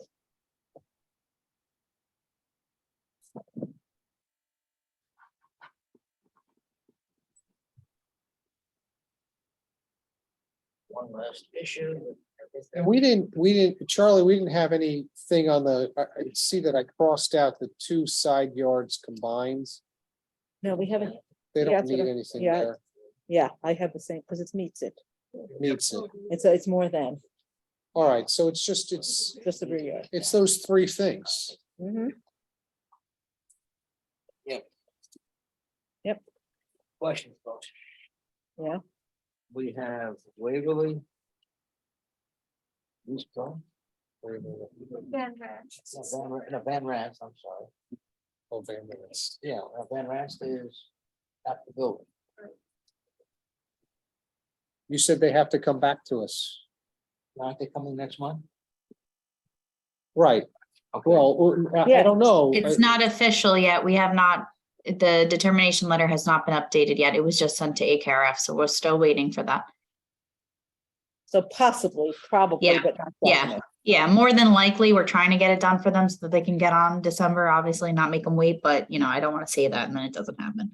Dave, they said that, they were, they're just working on that side yard issue because of the Yeah.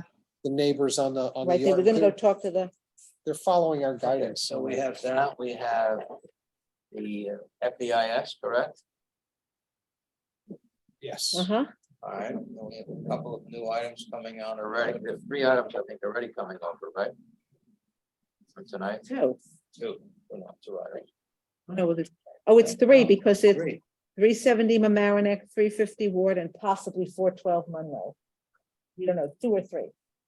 2 or 3 plus those 2.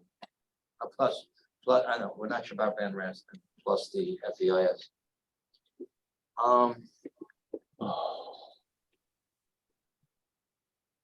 You know, and they're involved and they want to give it the attention.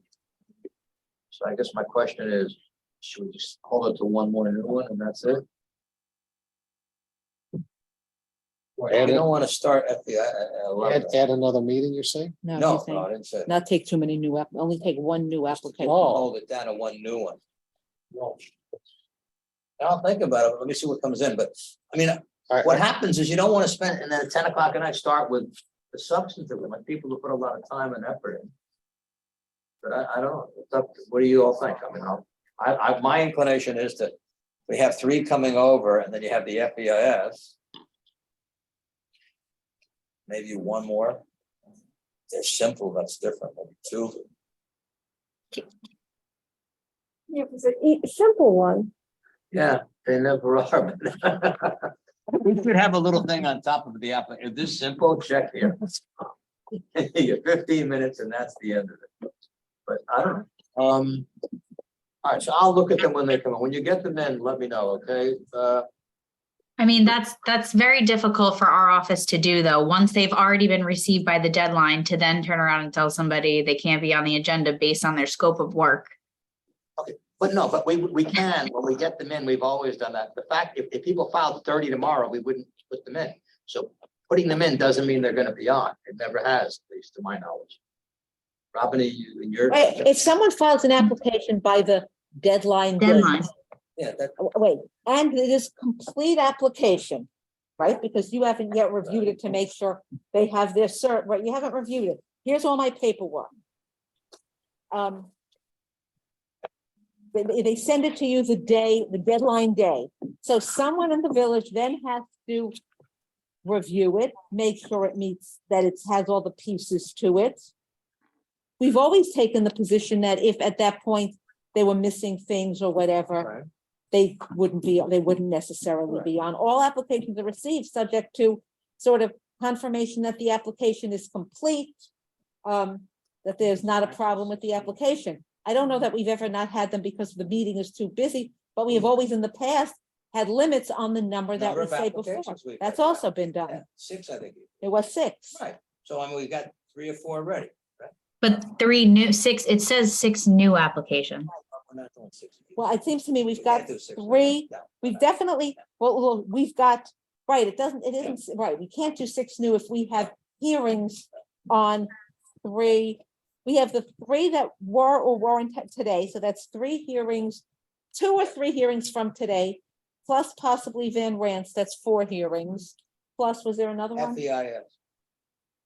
Oh, FEIS. If you. So I think what you do is that when you get an application in, But I think that's a different issue. I think what Brittany, when you get an application in now, does somebody go through it to make sure it's complete, they have all the pieces, et cetera?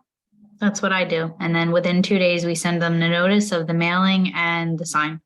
So if at that point, so I, think a Monday, I don't know dates, I'm just gonna use days of make believe days. Monday, they submit to you an application. You look at it on Tuesday. Wednesday, you send that to them a letter that says, you're missing your bum, bum, bum. Okay? They can still get bum, bum, bum to you and it can still be on the agenda, correct? Yes. Okay, now, so you can, but you can also, they don't get it to you, so then it's not on the agenda, that happens. So the question is, can you, I think what Dave is trying to say is, no? No, what I'm trying to say is that. When you we get 'em lose in- Control the number of things on the agenda, and we're not gonna get to everything, and that causes problems. So given the number that we have, and not just the number, but the substantive aspects of them. Yes, it's the big one. What you do is when you get them and they're semi-complete, they're complete within that 2-day period. Just get me copies of them. I'll look at them. And depending on what I see, I'll decide what can go on, because we can't, it's not gonna do them any good if we have, But respectfully, between now and the deadline, it'd be fair to at least say we are only accepting 1 or 2 more applications so that I can advise people coming into our office, trying their best to get in as soon as possible. Everybody's always aiming for the closest meeting. So instead of waiting until an application comes in to send it out, to wait for a response, is it not fair to just say we're only taking 2 more for the 1st of December? You can tell them it's gonna be a very limited addition to the agenda, and to get them in, and when they come in, I think fairness is fairness. When they come in, we'll look I at them think- in this. Well, Yeah, I think I we think have the to say- people who are on for this meeting, Right. uh, Oh, they're on. they have, precedent, whatever for, or whatever for the next Yeah, meeting. that's- So maybe what we should do is say, only one more Two application. more applications. If you No, wanted well, that. you could say 1 more application unless somebody drops out. No, because we don't, because nobody's, No, there no, isn't anything no. official yet. I We would don't say, know who's not. I'll tell you this right now, let's make it easy. We normally have, why don't we hold the 2 new ones? All right, I'm gonna hold it to 2 new ones, is that right? Okay, yeah. Yeah, I'm gonna hold it to 2 new ones. It's That's fine. easier for Brittany. So Brittany. Yes. just- I would just tell people, first of all, in the past, I've never seen it this way. It was always done with, be on for the next available slot. But you can tell them, it looks like this meeting's filling up, for December's almost full. So if someone comes in and says, listen, do what you get, don't have to rush. If we get 1 or 2 in, I think we'll take 2. That would be my intention, to take at least 2 in. And Brittany, the deadline is next Thursday? Yes. All right, well. Yeah. Okay. So, on Friday, if you want, give me a call and I'll pop over and look. If there's a few, try to take them, but I'm not gonna do it so that at 11:30 at night, we're starting to deliberate on something that people have put a lot of time and money into. And we're not gonna be able to, we've got a lot of things. to do. I truthfully do not disagree at all. I'm trying to be fair to what we have to deal with in our daily work and with the people So I that are think- asking us advisement. Well, I think what you can tell people is that the December agenda is very full. And it may take 1 or 2 more, it'll probably take 1 or 2 more. And as soon as they get them in, you'll have them reviewed and cleared, and let them know when. Mhm. They'll either get priority on January or they'll get on in December. And the best I can suggest is that when you get some in, I'll look at them, and I can do it as they come in on a first come basis, that's all right. I just don't think anyone here is gonna stick, it's 11 o'clock now almost, and I think we're gonna be grappling with a lot more. We're gonna next month. have some big challenges, which are very, very important to try to get through. Yeah. Especially after all the time and effort everybody has Right. taken on it, so. I'm with Brian. I In order to agree. accomplish that goal, we So- really should. Yeah. Yeah, it's not fair to people, and plus then we're gonna get everyone, oh, I want to have it this year. I understand. Listen, I understand the challenges, and we're short boarded as well. So I think I think when they, just don't put yourself in a position to say that they're definitely gonna be on. Say, I don't know, we'll do the best we can when you get them in. And if they'll get in line, that's all. And if we can get them in, we'll get in a couple. But I don't think we're gonna get more than 2 in. Not on top of that. Brian, you agree with that? You think we can? I don't think we, I don't think so. Barely can get And, one. and the thing is that we get applications like we did tonight. And unfortunately, we're advising them as to what variances they need and what Yeah, they that's don't need. unusual. As That's opposed something to happen. us trying to make decisions and just gather information. We're like their consultants. Yeah, that's I feel like unusual. the- I like the building That shouldn't inspector. be, I'm gonna check that out. And it takes a lot of time. And it's difficult, we're telling them which ones we need, what they don't need. They're asking for an interpretation, Yeah, we which left you it found, because there was a, you found for 2 seconds in the code. No, I'm asking Robin if it didn't happen as much. it didn't happen as much. It has happened occasionally, but things didn't Didn't happen as much. Happened, I'd what's say happening we more. have now regularly people that have. Right, it's happening made the more. wrong application. I think there's a problem. I think, yes, I think the buildings department isn't always giving the correct. Just so you're aware, so you probably should know the new process. It is no longer directly coming from the building inspector. These applications going forward as of about a couple weeks ago are going through a process with AKRF for completeness review. Once that's done, they advise us on what boards, and then we type the determination letter. So it's no longer a building inspector. All right, so that. Well, hopefully will get it I better. like that process, but AKRF weighed in on this, Yeah. weighed in on this specific one that we're talking about. Right, I got the phone. And yeah, they didn't Yeah. cite the code as to where the boundary line for the district is, and it was right there in the code. So it may have Yeah, I mean, I to, would say that application was half of the time on that was on. and it took a playing long the role time. of it. Yeah, I think the new process will help it a little bit. Some of those were done prior and it was kind of back and forth in emails and conversations. So I'm hoping that this new process will clean this up. Okay, All right. Okay. Yeah, I agree. Brittany's absolutely right in how things are progressing. So in the board is now assisting the applicant in finding out what they need to do instead of pulling apart what they're originally asking for. So it's going to be a different stance all the way around, I Yeah, but think. even that, we had one on last time.